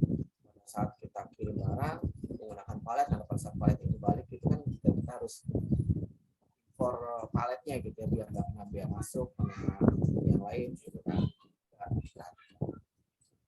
Kalau dari saya, kita pelajari dulu perusahaannya itu bergerak dalam bidang apa, base perusahaannya apa, kita harus tahu yang diimpor apa aja, baru kita petakan. Oke, mantap. Oke, next ya. Untuk Mas Iwan, izin nanti di akhir aja ya, Mas. Kalau misalnya mau sharing, kita coba lihat dulu pertanyaan berikutnya ya. Nanti Mas Iwan prepare aja buat terakhir sebelum closing bisa sharing apa yang Mas mau sharing ya. Nah, Mbak Desi sebelumnya terima kasih. Paling gocap di online. Oke, Mbak Desi ini maaf ya teman-teman, yang selanjutnya kita coba bahas secara lebih cepat aja ya karena waktunya sudah tidak memungkinkan. Mbak Desi mau shifting ke dunia Exim. Mohon tips dan trik bagi pendatang baru ke dunia Exim yang kayak tadi dijelasin ya Mbak Desi ya oleh Mas Ian. Ya kita kalau ketika Mas Ian dulu kan dia ikut banyak training untuk tahu sebenarnya proses bisnisnya apa, dokumen-dokumen yang dibutuhkan apa aja. Dan tadi juga Mas Ian menjelaskan apa aja yang mau kita periksa seperti HS code dan lain-lain seperti itu ya. Jadi seperti itu ya Mas Mbak Desi ya. Nah kemudian Ikeda, saya ingin switch karir dari bidang logistik yang pernah menangani kargo ekspor impor. Sama aja ya pertanyaannya ya, pengetahuannya secara umum berarti alur dokumennya bagaimana, regulasinya bagaimana, karena tadi Mas Ian sudah menjelaskan antara barang A dan barang B itu belum tentu sama penanganannya ya, ada yang membutuhkan izin tertentu, contohnya kayak besi baja yang tadi, besi baja itu kalau nggak diikuti dengan PI, ya dia nggak bisa masuk Mas. Kalau nggak bisa masuk, ya mau nggak mau harus diekspor kembali, perusahaan rugi di situ ya. Sudah terjawab ya. Mas Abdul Rozak, izin tanya, apakah bisa orang masuk melakukan ekspor dan impor? Ya bisa aja ya. Nanti ikutin webinar yang lain ya, yang khusus membahas ini, cuman saya jelaskan juga secara kulitnya aja, bisa. Ya pertama kali Mas harus tahu dulu barang yang mau dijual apa, harus tahu mau jual kemana, harus tahu pelaku-pelaku di dunia ekspor impor itu siapa aja. Bisa PPJK, bisa forwarder, kemudian Mas harus hitung budget, banyak ya. Jadi kalau misal Mas mau lebih tahu tuh, terkait dengan bagaimana cara melakukan ekspor impor, sekarang udah banyak tuh. Contohnya kayak rumah BUMN, dia menyediakan training itu juga gratis yang bisa Mas ikutin ya. Gabung aja Mas ke forum-forum pelaku ekspor impor. Nanti di situ Mas bisa tahu lah. Dan tentunya jangan lupa gabung di seminar kami. Nanti mungkin seminar yang keberapa gitu akan membahas tentang potensi usaha ekspor impor. Nah, Mas Radit, saya ingin bertanya, apakah sebagai staf eksim ini harus mempunyai relasi? Nah, tadi udah jelaskan juga di awal, yes, kita harus mempunyai relasi ya. Bisa aja Mas nggak punya relasi, bisa aja jadi ini ya, jadi staf eksim. Tapi yang tadi ya, ketika Mas mengalami masalah, kadang-kadang akan timbul kesulitan ya dalam memecahkan masalah itu kalau misalnya nggak punya relasi. Contoh saya dengan Mas Ian nih. Mas Ian ini yang ingetin saya, Bas ada ini nih, ada pengisian neraca komoditas nih, harus diisi akhir bulan ini. Nah, Mas Ian ini ngingetinnya akhir bulan juga kan, tapi ya untung diingetin ya, kalau enggak ya gagal ekspor, gagal ngimpor nih perusahaan saya ya. Makasih Mas Ian. Nomor 2, apakah dengan menggunakan jasa freight forwarding dapat membantu pekerjaan? Bisa banget. Jadi memang pada umumnya sih kita menggunakan forwarding Mas ya. Kan nggak mungkin Mas ngambil barang Mas sendiri dari kapal kan. Jadi kita pada umumnya ya pakainya forwarding ya Mas ya. Pasti bisa membantu. Nah, nanti pilih aja Mas forwarding yang jadi forward ini banyak Mas ya, forward ini banyak. Nah, tapi kan kita harus pintar-pintar milih forwarding yang tepat untuk kita apa ya. Jadi kebetulan siswa bimbel PPJK kita nih banyak nih forwarding nih ya. Banyak nih forwarding. Nanti kalau misalnya Bapak Ibu misalnya butuh forwarding yang bagus nih, bisa nih infoin ke kita, nanti kita kasih rekomendasi. Kalau misalnya mereka bandel-bandel misalnya kan udah kita rekomendasikan bandel-bandel, nanti kita sentil nih. Kita sentil kupingnya nih ya. Oke, lanjut lagi. Sebentar. Waduh, banyak sekali pertanyaannya ya, nggak apa-apa ya. Izin bertanya, Mas Dimas ya, Mas Radit sudah. Para mentor, bukan mentor ya, kita hanya orang yang sharing saja. Handle live animal. Waduh, live animal for lab. Oke, itu nanti Mas ya, saya lewatin dulu ya, itu nggak sesuai dengan topik kita. Izin bertanya, apakah PPJK hanya menangani PIB saja? Oke, ini coba Mas Ian ya. Mas Ian, ada pertanyaan dari Mbak Valadina. Apakah PPJK ketika Mas kerja sebagai staf eksim, ya, apakah PPJK-nya hanya nangani PIB saja? Apakah bisa PPJK membantu cek dokumen juga? Silakan Mas Ian.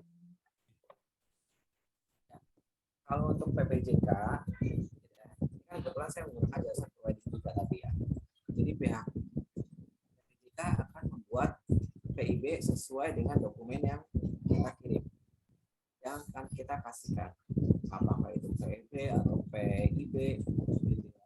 Semua dokumen yang kita berikan ke pihak PPJK, nanti PPJK akan membuatkan PIB, PIB-nya. Tugas kita terus kita menyerahkan pool ke mereka. Ketika ada masalah kita menyerahkan ke PPJK. Saya dengan Pak Edit ya, Mas Edit ya, salah, menyalahkan Mas Edit dan timnya. Mas Edit ini salah nih, barangnya biaya masuknya nggak sesuai. Padahal waktu itu saya sudah konfirm oke Mas Edit dan tim konfirm oke. Tidak ngecek, hanya memberikan saja langsung gitu ya. Tidak ada masalah, itu bukan lagi pihak PPJK, itu kita yang double check. Jadi bukan serta-merta kita melihat. PPJK juga bisa ngecek dokumen kita gitu ya, enggak juga karena sama manusia, mereka juga banyak ya. Jadi PPJK itu benar ada beberapa perusahaan yang PPJK fungsinya hanya untuk membuatkan PIB, PEB saja, nanti bagian dokumen yang lainnya ke service atau bahkan ada yang salesnya yang memberikan itu selama menggunakan jasa provider. Kemarin juga saya baru saja membuat escape ya, escape karena kita mau impor barang yang sudah kita ekspor. Jadi barang yang kita ekspor ada masalah pada saat ekspor, kita balikin lagi nih untuk di repair biar kita nggak masuknya nggak besar gitu ya, itu kan harus buat SK. Itu juga koordinasi dengan pihak PJK. PJK juga itu membuat nih dokumen-dokumen, mempersiapkan dokumen nih, escape-nya, nanti fasilitas-fasilitas yang akan digunakan, kan pasti ada surat keputusan. Itu juga dibuat oleh PPJK. Jadi tugas PPJK itu juga harus tahu nih semua regulasi yang ada. Kita juga harus update nih dengan regulasi yang baru. Seperti sebelumnya kan menggunakan ada Permendag 10. Ya, sekarang udah jadi Permendag 25. Itu harus update, harus segera diupdate. Yang sebelumnya ada pakai C sekian, itu udah diupdate. Itu juga harus update ya. Jadi nggak serta-merta PPJK buat PIB, PIB sudah menyerahkan juga. Oh udah buatin langsung juga begitu udah selesai, ya udah diokein. Enggak, mereka juga tugasnya banyak, program banyak. Dan enaknya lagi PPJK kalau misalkan kita sudah sertifikasi PPJK gitu ya. Bisa nih. Jadi seorang PPJK di perusahaan yang sendiri ya, di perusahaan internal gitu. Jadi nggak usah pakai jasa PPJK. Oh misalkan kita Mas Bas ada ekspor barang nih, ekspor barang ya keluar gitu ya, udah itu sih Mas Bas pemahaman saya sampai sejauh ini menggunakan jasa PPJK. Yes. Nah, ya seperti yang dijelaskan tadi ya sama Mas Ian tuh Mbak Faladina, memang PPJK itu ini ya, dia itu biasanya menangani PIB aja, tapi biasanya dia nawarin juga tuh jasa tracking ya. Jadi dan dia juga biasanya ada beberapa case ya, dia itu nawarin juga untuk ini pengajuan izin-izin tertentu ya. Nah, PPJK banyak ya, PPJK banyak ya, tinggal pilih aja Mbak Faladina yang enak nih diajak tektokan ya, seperti itu. Nah, kalau misalnya cek dokumen sih dia ada PPJK yang dia bantu kita juga cek dokumen. Jadi kita dikasih tahu mungkin ya sama lah kayak yang disampaikan Mas Ian tuh. Kalau kita udah tektokan enak, udah koordinasi enak, nanti dia itu akan bantu kita tuh, oh ini salah Mbak, kayak gitu ya. Tapi kan ya kita nggak tahu ya dari populasi 1000 PPJK berapa yang kayak gitu misalnya, kita nggak tahu. Jadi tergantung lah Mbak bisa menilainya bagaimana, seperti itu ya.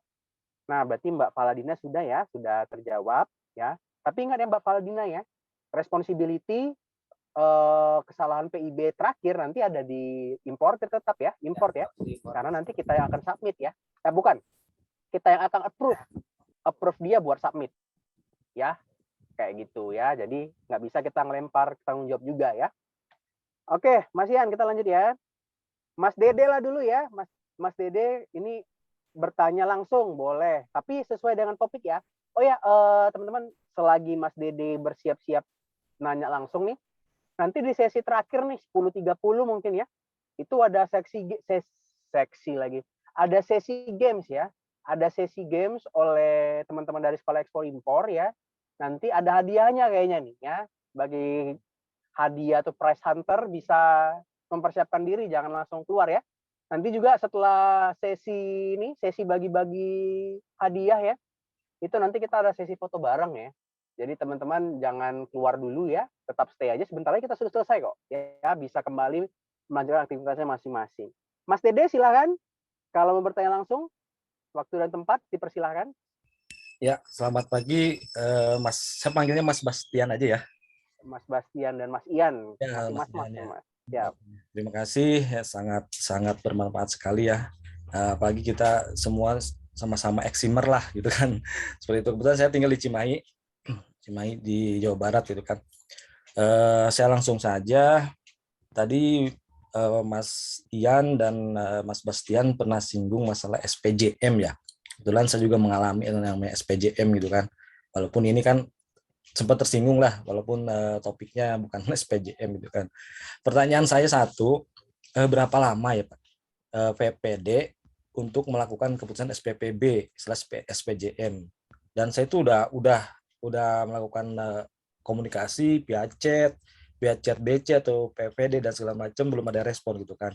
Nah, ada cara lain nggak gitu kan untuk supaya saya itu cepat gitu kan mendapatkan keputusannya. Itu yang pertama. Yang kedua, Mas Bastian tadi sempat singgung masalah si modis. Dan kebetulan Mas Bastian juga di ada gitu ya, di finance tadi saya sempat dengar gitu kan. Nah, saya juga ada kendala di si modis Mas Bastian gitu kan. Sampai saat ini kami kalau ada laporan atau apa itu sangat susah sekali dapat feedback dari AO-nya Bank Indonesia gitu kan, atau apa IR-nya Bank Indonesia gitu. Kenapa kan pengalaman gitu untuk dari Mas Bastian sendiri gitu kan. Terima kasih Mas Bastian. Kapan-kapan katanya bolehlah Mas Bastian atau Mas Dian kita bikin grup lah sama-sama eksimer gitu kan. Jadi pengalaman saya juga ngurus izin-izin juga impor segala macam gitu kan. Kebetulan saya Kami salah satu udah buat grup nih Pak, tapi isinya cuma 5 orang ya Mas Ian ya. Iya, sudah ya ada nggak apa-apa, gitu. nggak apa-apa.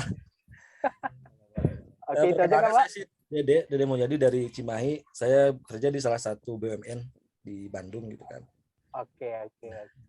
Ya, terima kasih Mas Bastian, Mas Ian dan semuanya. Mohon ininya sharingnya. Terima kasih. Assalamualaikum warahmatullahi wabarakatuh. Mas Bas, saya izin nomor 1 dulu ya, saya jawab. Nanti Mas Bas akan melanjutkan. Tadi dari SPPB ke SPJM gitu ya. Itu tergantung case-nya. Dari SPJM ke SPPB ya. Itu dilihat dari case-nya nih. Pada saat saya kemarin baru banget 2 bulan lalu lah itu ada SPJM nih. Pada saat hari Rabu SPJM saya langsung datang ke pelabuhan untuk menjelaskan rangkai gitu ya. Pada saat hari Rabu SPJM-nya di hari Selasa, SPJM hari Rabu saya bongkar menjelaskan, hari Kamis sudah SPPB sudah keluar, jadi nggak ada waktu lama. Jadi sebelumnya ada case sudah SPJM 3 bulan kemudian baru keluar, 2 bulan itu udah baru keluar SPPB. Kenapa? Karena misalkan contoh barang ini kandungan barangnya berbeda, HSK-nya beda, kita mengajukan surat banding gitu ya. Ketika sudah ditolak gitu untuk tolak pengeluaran barangnya, nah SPJM kita ditolak, kita melakukan banding nih. Pada saat melakukan banding itu ada proses harinya, kita akan mengajukan ke kepala bea cukai. Jadi ada prosesnya. Situ kita harus menunggu kita sudah sakit suratnya juga ke kepala bea cukai, itu harus menunggu nih untuk mengajukan lebih lanjut. Jadi bisa sampai 2 bulan. Lihat dari case-nya itu seperti apa. Ada juga yang menunggu waktu seminggu, misalkan dari selesai SPJM ternyata cek lab nih, hasil cek labnya sesuai, baru barang itu bisa keluar SPPB. Atau bahkan bukan berarti SPPB barangnya itu aman, enggak juga. Ketika sudah SPJM tarik ke SPPB, ternyata ada pengecekan dokumen tambahan. Setelah dokumen tambahan, ini harus pakai lantas. Dari dokumen ini harus ada lantasnya atau ada pengecualian SNI. Kita harus bikin lagi dokumen barangnya tadi SPPB ketahan. Atau misalkan udah SPPB bisa masuk, tapi kita akan dimintakan dokumen. Itu pun ada beberapa case-nya. Pada saat kemarin saya juga ada beberapa case ya, sudah SPPB, barangnya sudah masuk, sudah dipakai, baru diminta dokumennya, minta PI ya,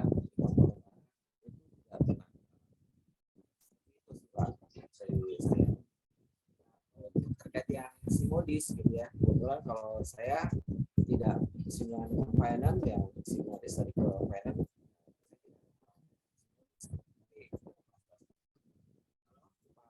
Akan Mas Bas bisa cerita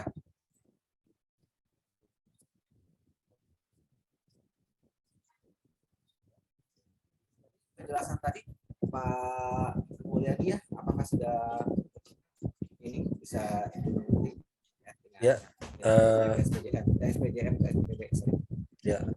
ya terima kasih Mas Ian. Mungkin nanti kapan-kapan kalau ada case lagi kita bisa sharing Mas Ian. Boleh. Silakan. Ya, terima kasih Mas Ian. Boleh. Saya DM-kan ini ya, untuk saya chatkan ke kemarin.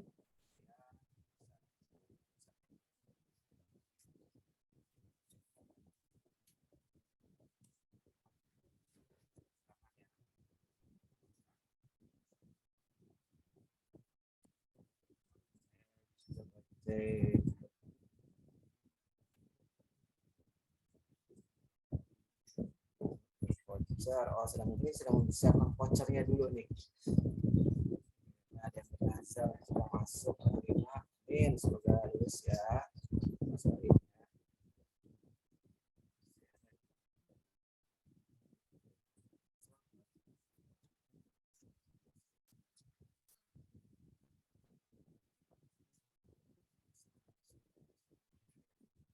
Apa ya Pak Aaron ini?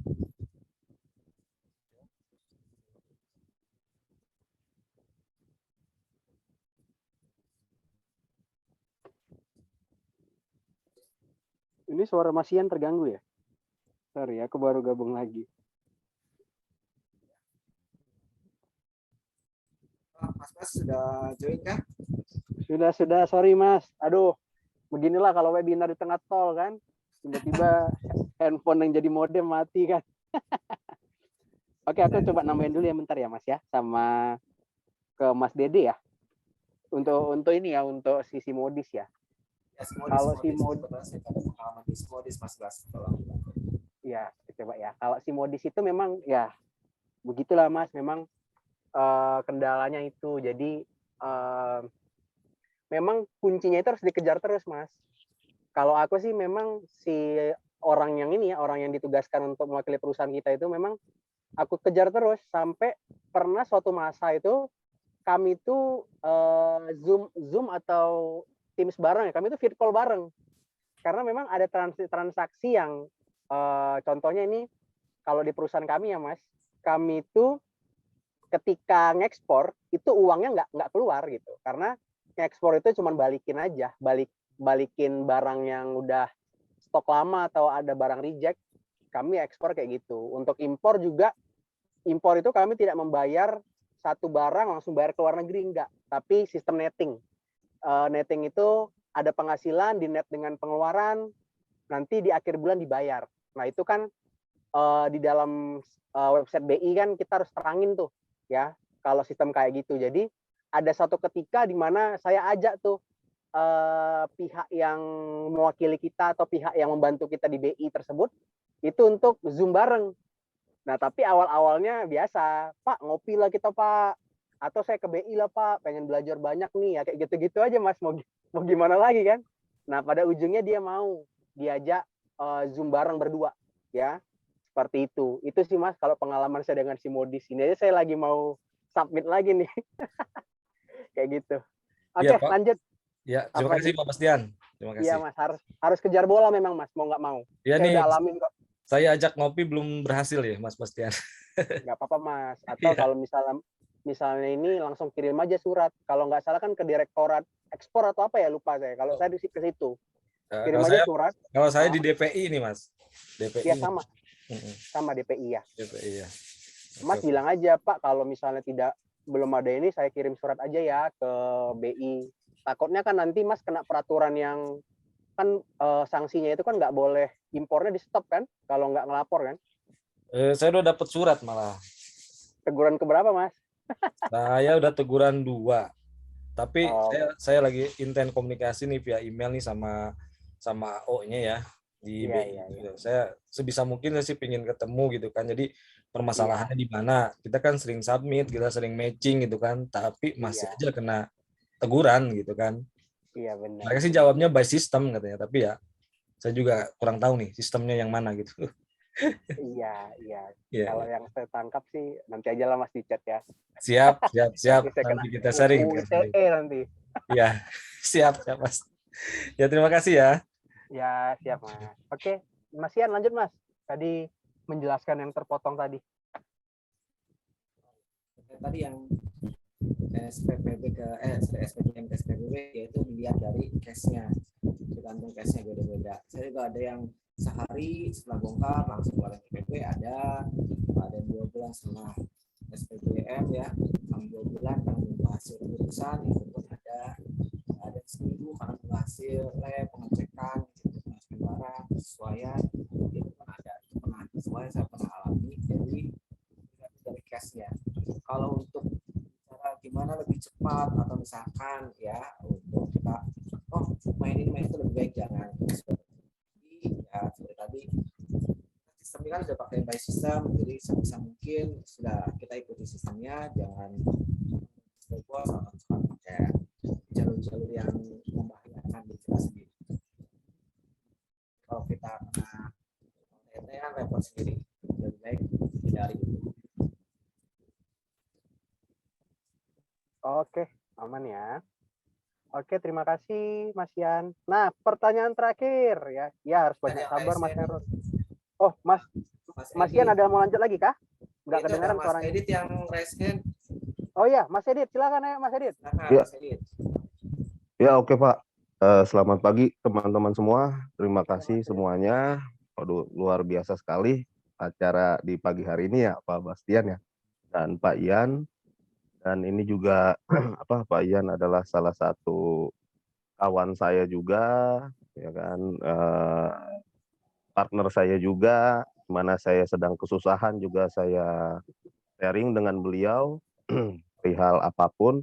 Kemarin Pak Ian juga membantu tentang kapal tongkang, Pak Ian, alhamdulillah sudah jalur hijau ya Pak Ian, terima kasih, saya sudah kontak juga orangnya.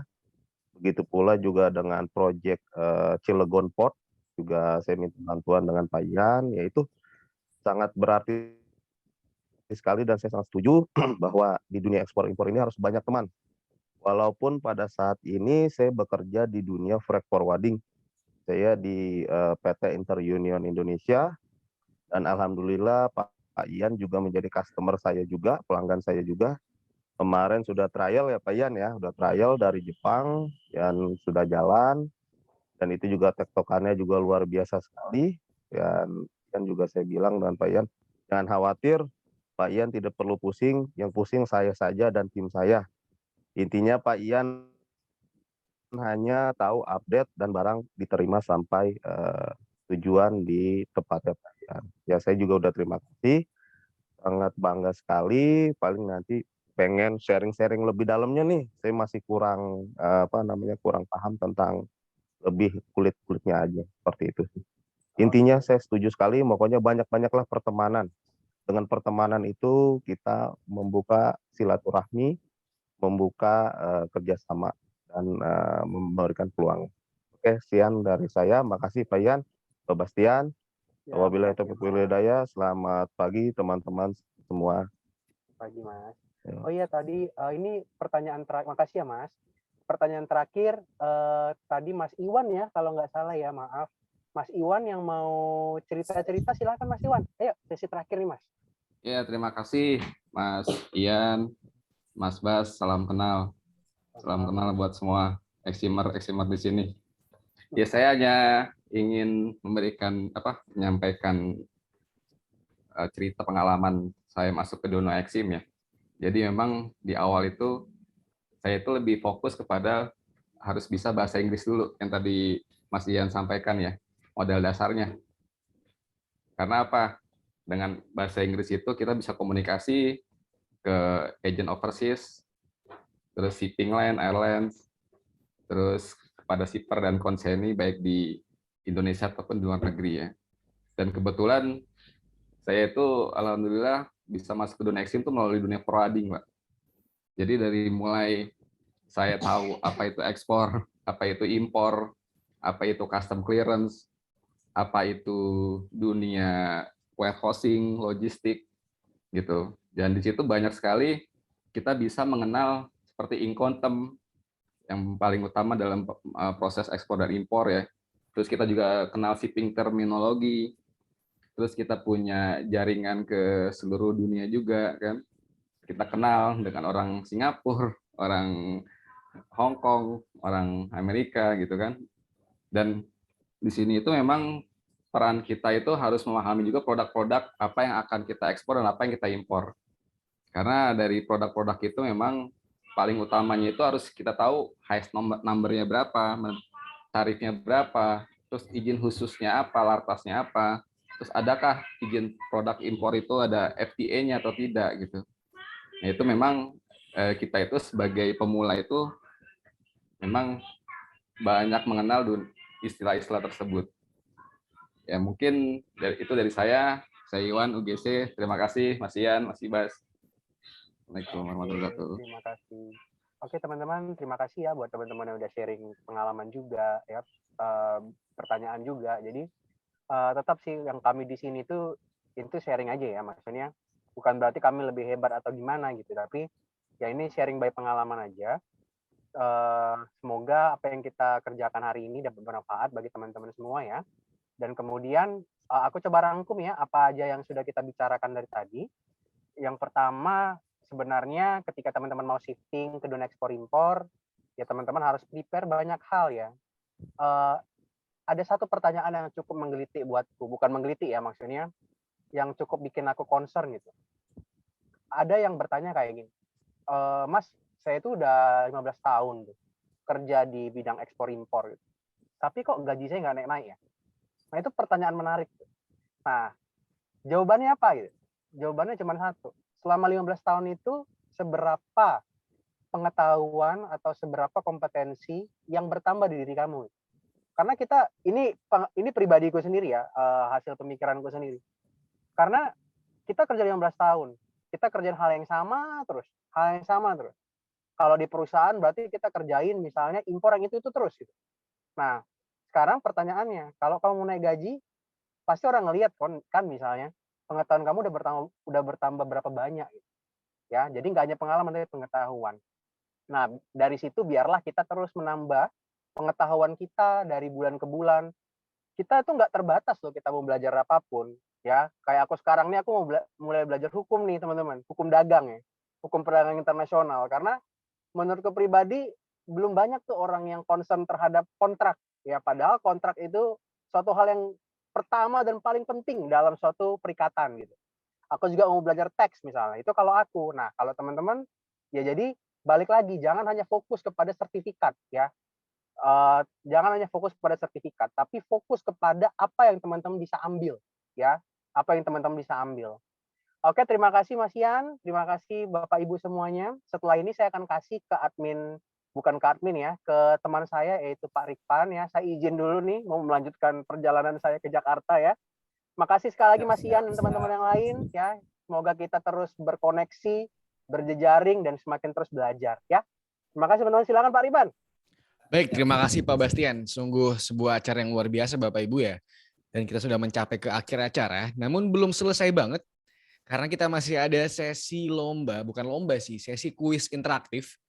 Plus juga ada bagi-bagi hadiah berupa voucher belajar di sekolah ekspor impor dan juga sesi foto bersama. Nah Bapak Ibu, tadi saya mendapatkan beberapa pertanyaan yang teknis banget. Kebetulan saya dan Pak Bastian sama-sama merupakan lektor dalam sekolah ekspor impor. Bapak Ibu dapat lihat bahwa kita punya Instagram ya, namanya Sekolah Ekspor Impor. Dan di sekolaheksporimpor.id ini kita banyak nge-share pengetahuan gratis Bapak Ibu. Pengetahuan gratis dan memang tapi pengetahuannya tidak akan selengkap ketika Bapak Ibu mengikuti kelas-kelas sekolah ekspor impor. Nih, kenapa SKA bisa gugur? Ini alasan kenapa kamu dapat SPTNP. Gitu ya. Kemudian 3 web buat cari HS code, apa kesalahan HS code, apa kesalahan Eximers newbie. Nah, kita punya Instagram. Dan kita sekarang sedang move ke LinkedIn. Kita sedang melebarkan sayap ke LinkedIn. Ya, karena Pak Bastian juga sangat aktif di LinkedIn ya.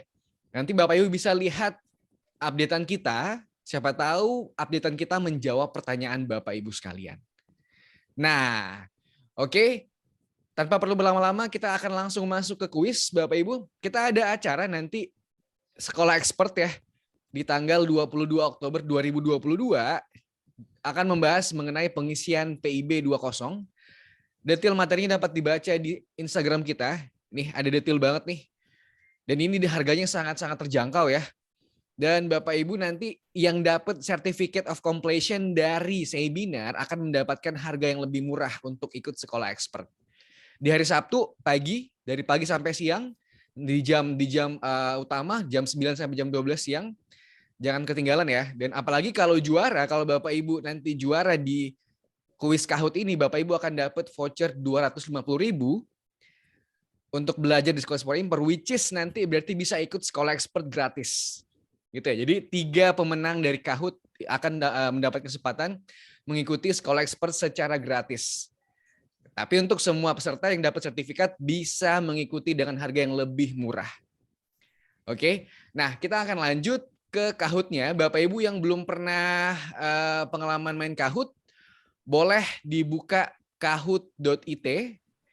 Jadi di browser di HP-nya, boleh dibuka alamat ini, kahoot.it. Dibuka kahoot.it, ya, diakses itu. Nanti akan saya share berapa kode untuk ikut Kahoot-nya.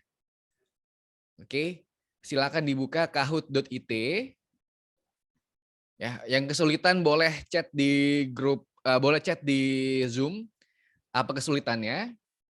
Ya, silakan dibuka alamat yang saya kirim di chat, kahoot.it, untuk ikut bermain.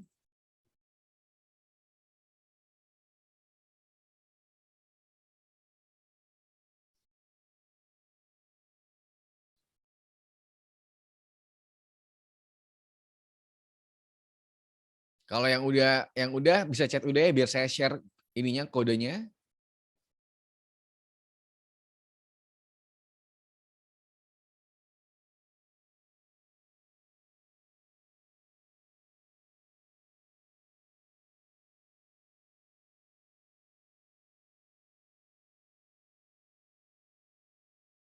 Oke, udah banyak yang udah ya.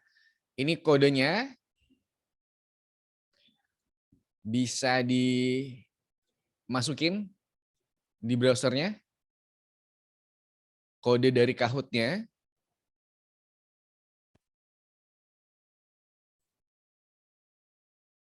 Oke, nggak apa-apa Mbak Ika. Kodenya saya share screen, Pak Indra, boleh dilihat di layar Zoom. Yap. Ini pasti nanti namanya jelas ya, biar nanti kita bisa tahu siapa pemenangnya. Oke.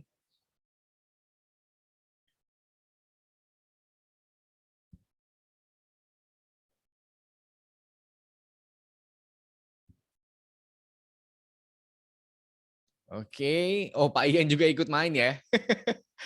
Oke, silahkan. Ini kita tungguin. Oke Pak Ian. Ini pertanyaannya, ini jujur aja ya, saya kasih spoiler di awal. Ini pertanyaan yang sangat teknis. Jadi kalau bisa menang, berarti Bapak Ibu sudah certified sebagai Eximers yang memang penuh dengan pengetahuan, yang knowledgeful. Jadi bukan pertanyaan ece-ece ya. Ini karena hadiahnya adalah beasiswa di sekolah ekspor impor nih. Saya bilang beasiswa ya, saya kan sekolah beneran ya. Ini karena hadiahnya beasiswa, kita pertanyaannya nggak ece-ece nih. Jadi kalau bisa menang, ini berarti luar biasa pengetahuannya. Oke, masih ada yang kesulitan bergabung, ada yang belum bisa bergabung karena prosesnya atau gimana? Nggak apa-apa Pak Syahrul, yang penting nanti bisa teridentifikasi siapa nih yang juaranya. Oke. Udah 24, ini peserta saat ini ada 42, yang 20-nya apakah bisa bergabung atau nggak bisa? Biar kalau nggak bisa kita langsung mulai nih.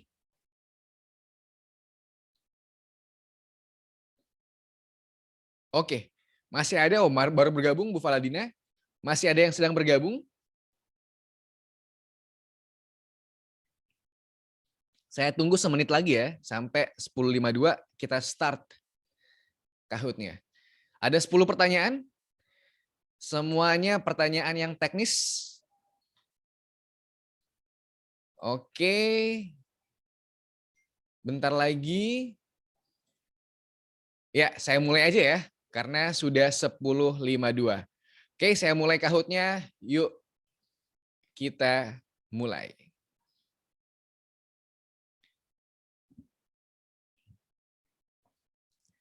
Seberapa Eximers kamu?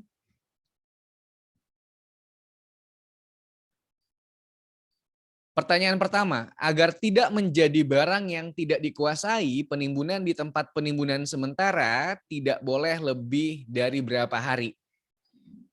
Nih, berapa hari nih maksimal penimbunan di tempat penimbunan sementara? Atau kalau kita sering sebut nih, CY ya, container yard. Berapa hari penimbunan di tempat penimbunan sementara nih?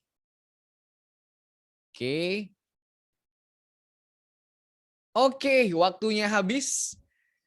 Hanya ada 18 orang yang berhasil menjawab dengan 11 orang berhasil menjawab dengan benar. Kita lihat siapa yang menjawab dengan benar dan paling cepat. Oke, Pak Eron ya. Pak Eron, Ayul, ini mungkin Pak Syahrul ya. Eron, Ayul, DDM, Mei, dan Valadina Ursila. Oke, 5 teratas sementara. Jadi ini bukan cuma benar ya, tapi benar dan cepat yang bakal dapet skor paling tinggi. Kita ke next question. Sinyal saya lama berarti bakal lama nih jawabnya. Nah, sepertinya seperti itu, Pak. Menurut Undang-Undang Kepabeanan, manifest kedatangan paling lambat disampaikan kapan nih? Manifest kedatangan atau inward manifest paling lambat disampaikan kapan? Nih ada yang tahu? Wah, lumayan banyak nih yang menjawab nih. Oke. Oke, ada berapa nih yang berhasil menjawab nih? Ada 16, 18, ada 19 yang berhasil menjawab dengan 5 orang doang yang berhasil menjawab dengan benar. Terkecoh ya. Jadi ini emang pertanyaannya sangat teknis ya, sangat menguji Eximers. Sangat berubah ternyata klasemennya Bapak Ibu. Laras Vinesha memimpin, diikuti Siti Jaujah dan Desi Anggreni. Wah, berubah banget nih klasemennya nih. Berarti peluang untuk menang masih sangat besar nih. Pertanyaan ketiga, barang yang masuk dari TPS ke kawasan berikat. Nah, ini Eximers yang kerja di kawasan berikat. Dokumennya berapa nih? Dokumen BC berapa nih? Dari TPS ke kawasan berikat. Ayo, dari TPS ke kawasan berikat. Dari TPS ke kawasan berikat, BC berapa nih? Oke, ada 24 orang yang berhasil menjawab dan cuma 10 orang yang berhasil menjawab dengan benar. Yuk kita lihat klasemennya nih. Ternyata Bapak Ibu masih sangat berubah sekali klasemennya. Pak Dede Mulyadi yang tadi sempat bertanya langsung pada Pak Bastian dan Pak Ian, ternyata berhasil memimpin, diikuti Pak Eron, Pak Ayul, Bu Valadina Ursila, dan Pak Edit. Oke, masih besar banget nih kemungkinan ya, masih ada 6 pertanyaan. Ayo semangat Bapak Ibu. Ini saya belum melihat nama Pak Ian nih. Narasumber kita. Jadi Pak Ian aja kalah nih. Sinyalnya jauh sekali. Saya nggak klik apa, keluarnya apa. Oke Pak Ian. Ya kita lihat nih pertanyaan berikutnya nih. Berapa harikah billing BC20 harus dibayar? Berapa harikah billing BC20 harus dibayar? Dan ternyata ada berapa orang yang berhasil menjawab? Ada 16, 22, ada 24 orang yang berhasil menjawab, tapi hanya 6 orang yang berhasil menjawab dengan benar. Jadi billing itu adalah untuk pembayaran bea masuk yang tadi Pak Ian sempat singgung ya, bahwa PIB nanti ada matematika dasarnya menghitung berapa pajaknya dibayar pakai billing. Nah, jadi billing dibayar 5 hari Bapak Ibu ya, sejak terbitnya billing. Oke, ternyata sudah nggak terlalu berubah nih klasemennya. Apakah ini sudah menunjukkan klasemen juara Liga Inggris? Oke. Masih ada pertanyaan, masih ada 6 lagi, masih gede banget peluangnya. Yuk kita lanjut. BC30 paling cepat disampaikan ke bea cukai sebelum kapan? Nah, ini untuk eksportir nih. Eksportir kalau tadi tiket untuk impor itu PIB, kata Pak Bastian ya. Tiket untuk ekspor namanya PEB. Kodenya BC30. Dia paling lambat disampaikan kapan? Paling cepat, sorry. Bukan paling lambat. Oke, siapa yang berhasil menjawab? Dan ternyata ada 22 orang yang berhasil menjawab, tapi hanya 13 orang yang berhasil menjawab dengan benar. Ya, kita lihat klasemennya. Wah, udah nggak terlalu berubah ya. Ya, tapi ini ada yang naik 8 peringkat nih, Pak Ego Y. Adiguna. Ya, apakah Pak Ego nanti bisa masuk ke 5 besar atau bahkan 3 besar sebagai pemenang dari Kahoot kali ini? Yap, kita lanjut. Pembawaan uang kertas dalam rupiah oleh penumpang wajib diberitahukan ke bea cukai mulai dari nilai berapa? Pembawaan uang kertas dalam rupiah oleh penumpang ya, mulai diberitahukan pada nilai berapa? Kalau saya cuma bawa 2 juta kayaknya belum perlu deh lapor ke bea cukai ya. Tapi kalau saya bawa berapa juta, baru saya harus lapor nih. Berapa juta kira-kira? Dan ternyata... Di sini saya masih pertanyaan nomor 5. Waduh.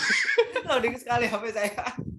Pak Iannya ternyata gagal karena jaringan Bapak Ibu ya, kesempatan nih. Karena kalau Pak Ian ikut nih, Pak Ian yang juara nih pasti nih. Dan ternyata 18 orang berhasil menjawab dengan benar nih. 100 juta rupiah ya, itu harus dilaporkan. Karena kalau enggak bakal kenakan sanksi. Dan ternyata ada perubahan klasemen ya. Pak Yayan berhasil naik ke 5 besar, tapi belum masuk ke 3 besar pemenang ya. Sementara Ibu Laili Subarkati berhasil naik 4 peringkat, tapi kita belum lihat di klasemen. Yuk kita lihat pertanyaan berikutnya nih. Menurut peraturan Bank Indonesia, uang kertas asing yang dapat dibawa penumpang agar tidak kena sanksi adalah berapa? Menurut peraturan Bank Indonesia, uang kertas asing yang dapat dibawa oleh penumpang, ini penumpang pesawat ya, penumpang pesawat lintas negara, penumpang kapal laut gitu. Itu paling banyak berapa supaya nggak kena sanksinya Bank Indonesia? Nah, ada yang tahu? Dan ternyata 20 orang berhasil menjawab dan hanya 1 orang saja yang bisa menjawab dengan benar. Jadi terkecoh banget ya. Tadi mulai harus lapor bea cukai itu mulai 100 juta. Tapi supaya nggak kena sanksi dari Bank Indonesia, itu harus 1 miliar maksimal. Lebih dari 1 miliar dia akan kena sanksi. Gitu Bapak Ibu ya. Jadi nambah lagi di pengetahuan kita nih. Oke. Dan ternyata ada perubahan klasemen, tapi hanya di 3 besar, tidak ada perubahan yang di klasemen 5 besar. Oke, kita lanjutkan. Tinggal 3 pertanyaan. Batas penimbunan barang di gudang berikat. Nah, ini untuk Eximers yang di kawasan berikat nih, yang di gudang berikat nih. Ini mungkin sedikit lebih luas ya skopnya. Jadi ternyata Eximers itu nggak hanya ekspor impor, tapi di perusahaan berikat juga. Tapi perusahaan berikat juga ekspor impor sih. Hanya lebih luas lagi dia. Oke, kita lihat hanya 19 orang yang menjawab dan hanya 1 orang yang berhasil menjawab dengan benar ya.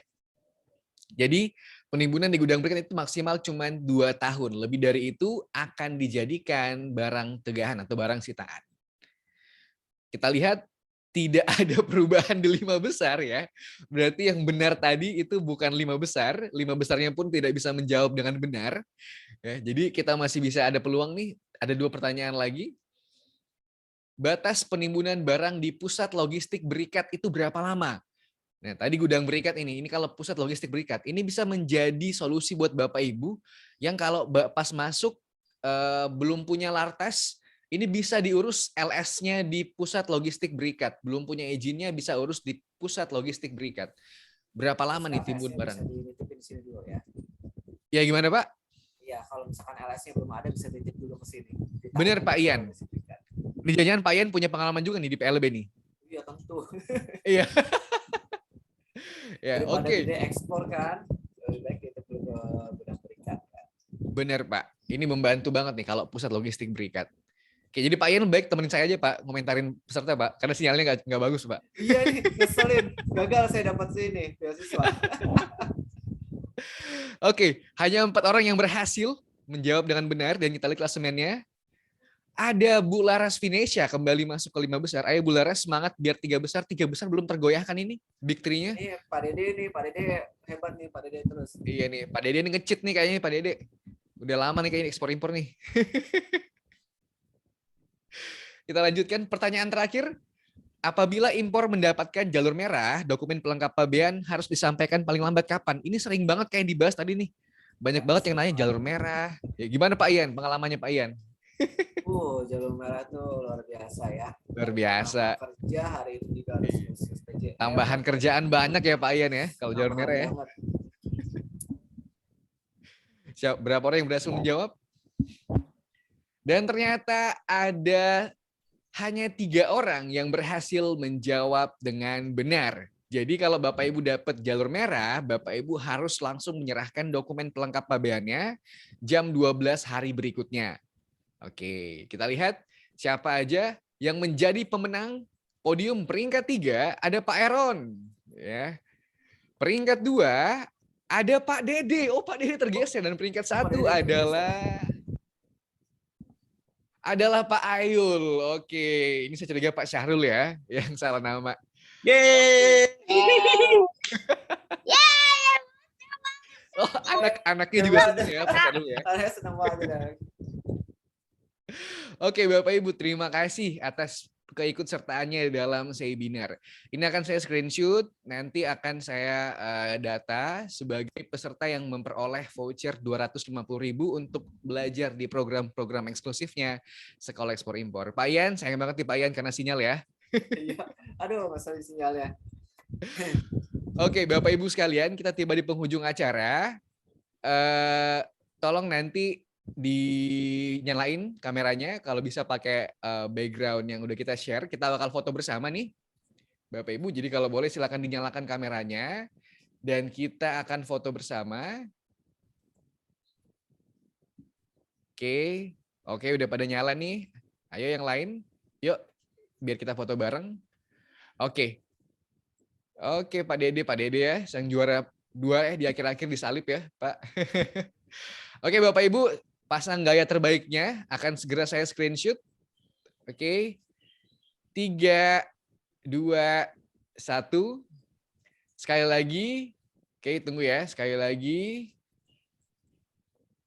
3, 2, 1. Oke, Bapak Ibu. Cukup sekian acara kita pada hari ini. Terima kasih banyak untuk narasumber kita, Pak Ian Sugianto. Tadi udah nge-share nomor teleponnya. Nanti boleh cari juga di LinkedIn ya, Sugianto. Nama ininya, LinkedIn-nya. Dan Bapak Ibu untuk yang ingin dapat informasi lebih lanjut terkait ekspor impor, boleh follow di Instagram kita, sekolaheksporimpor.id, ataupun di LinkedIn kita, Sekolah Ekspor Impor. Sekian dari saya, Rikpan Sitompul dari Sekolah Ekspor Impor. Selamat pagi dan sampai jumpa. Pagi.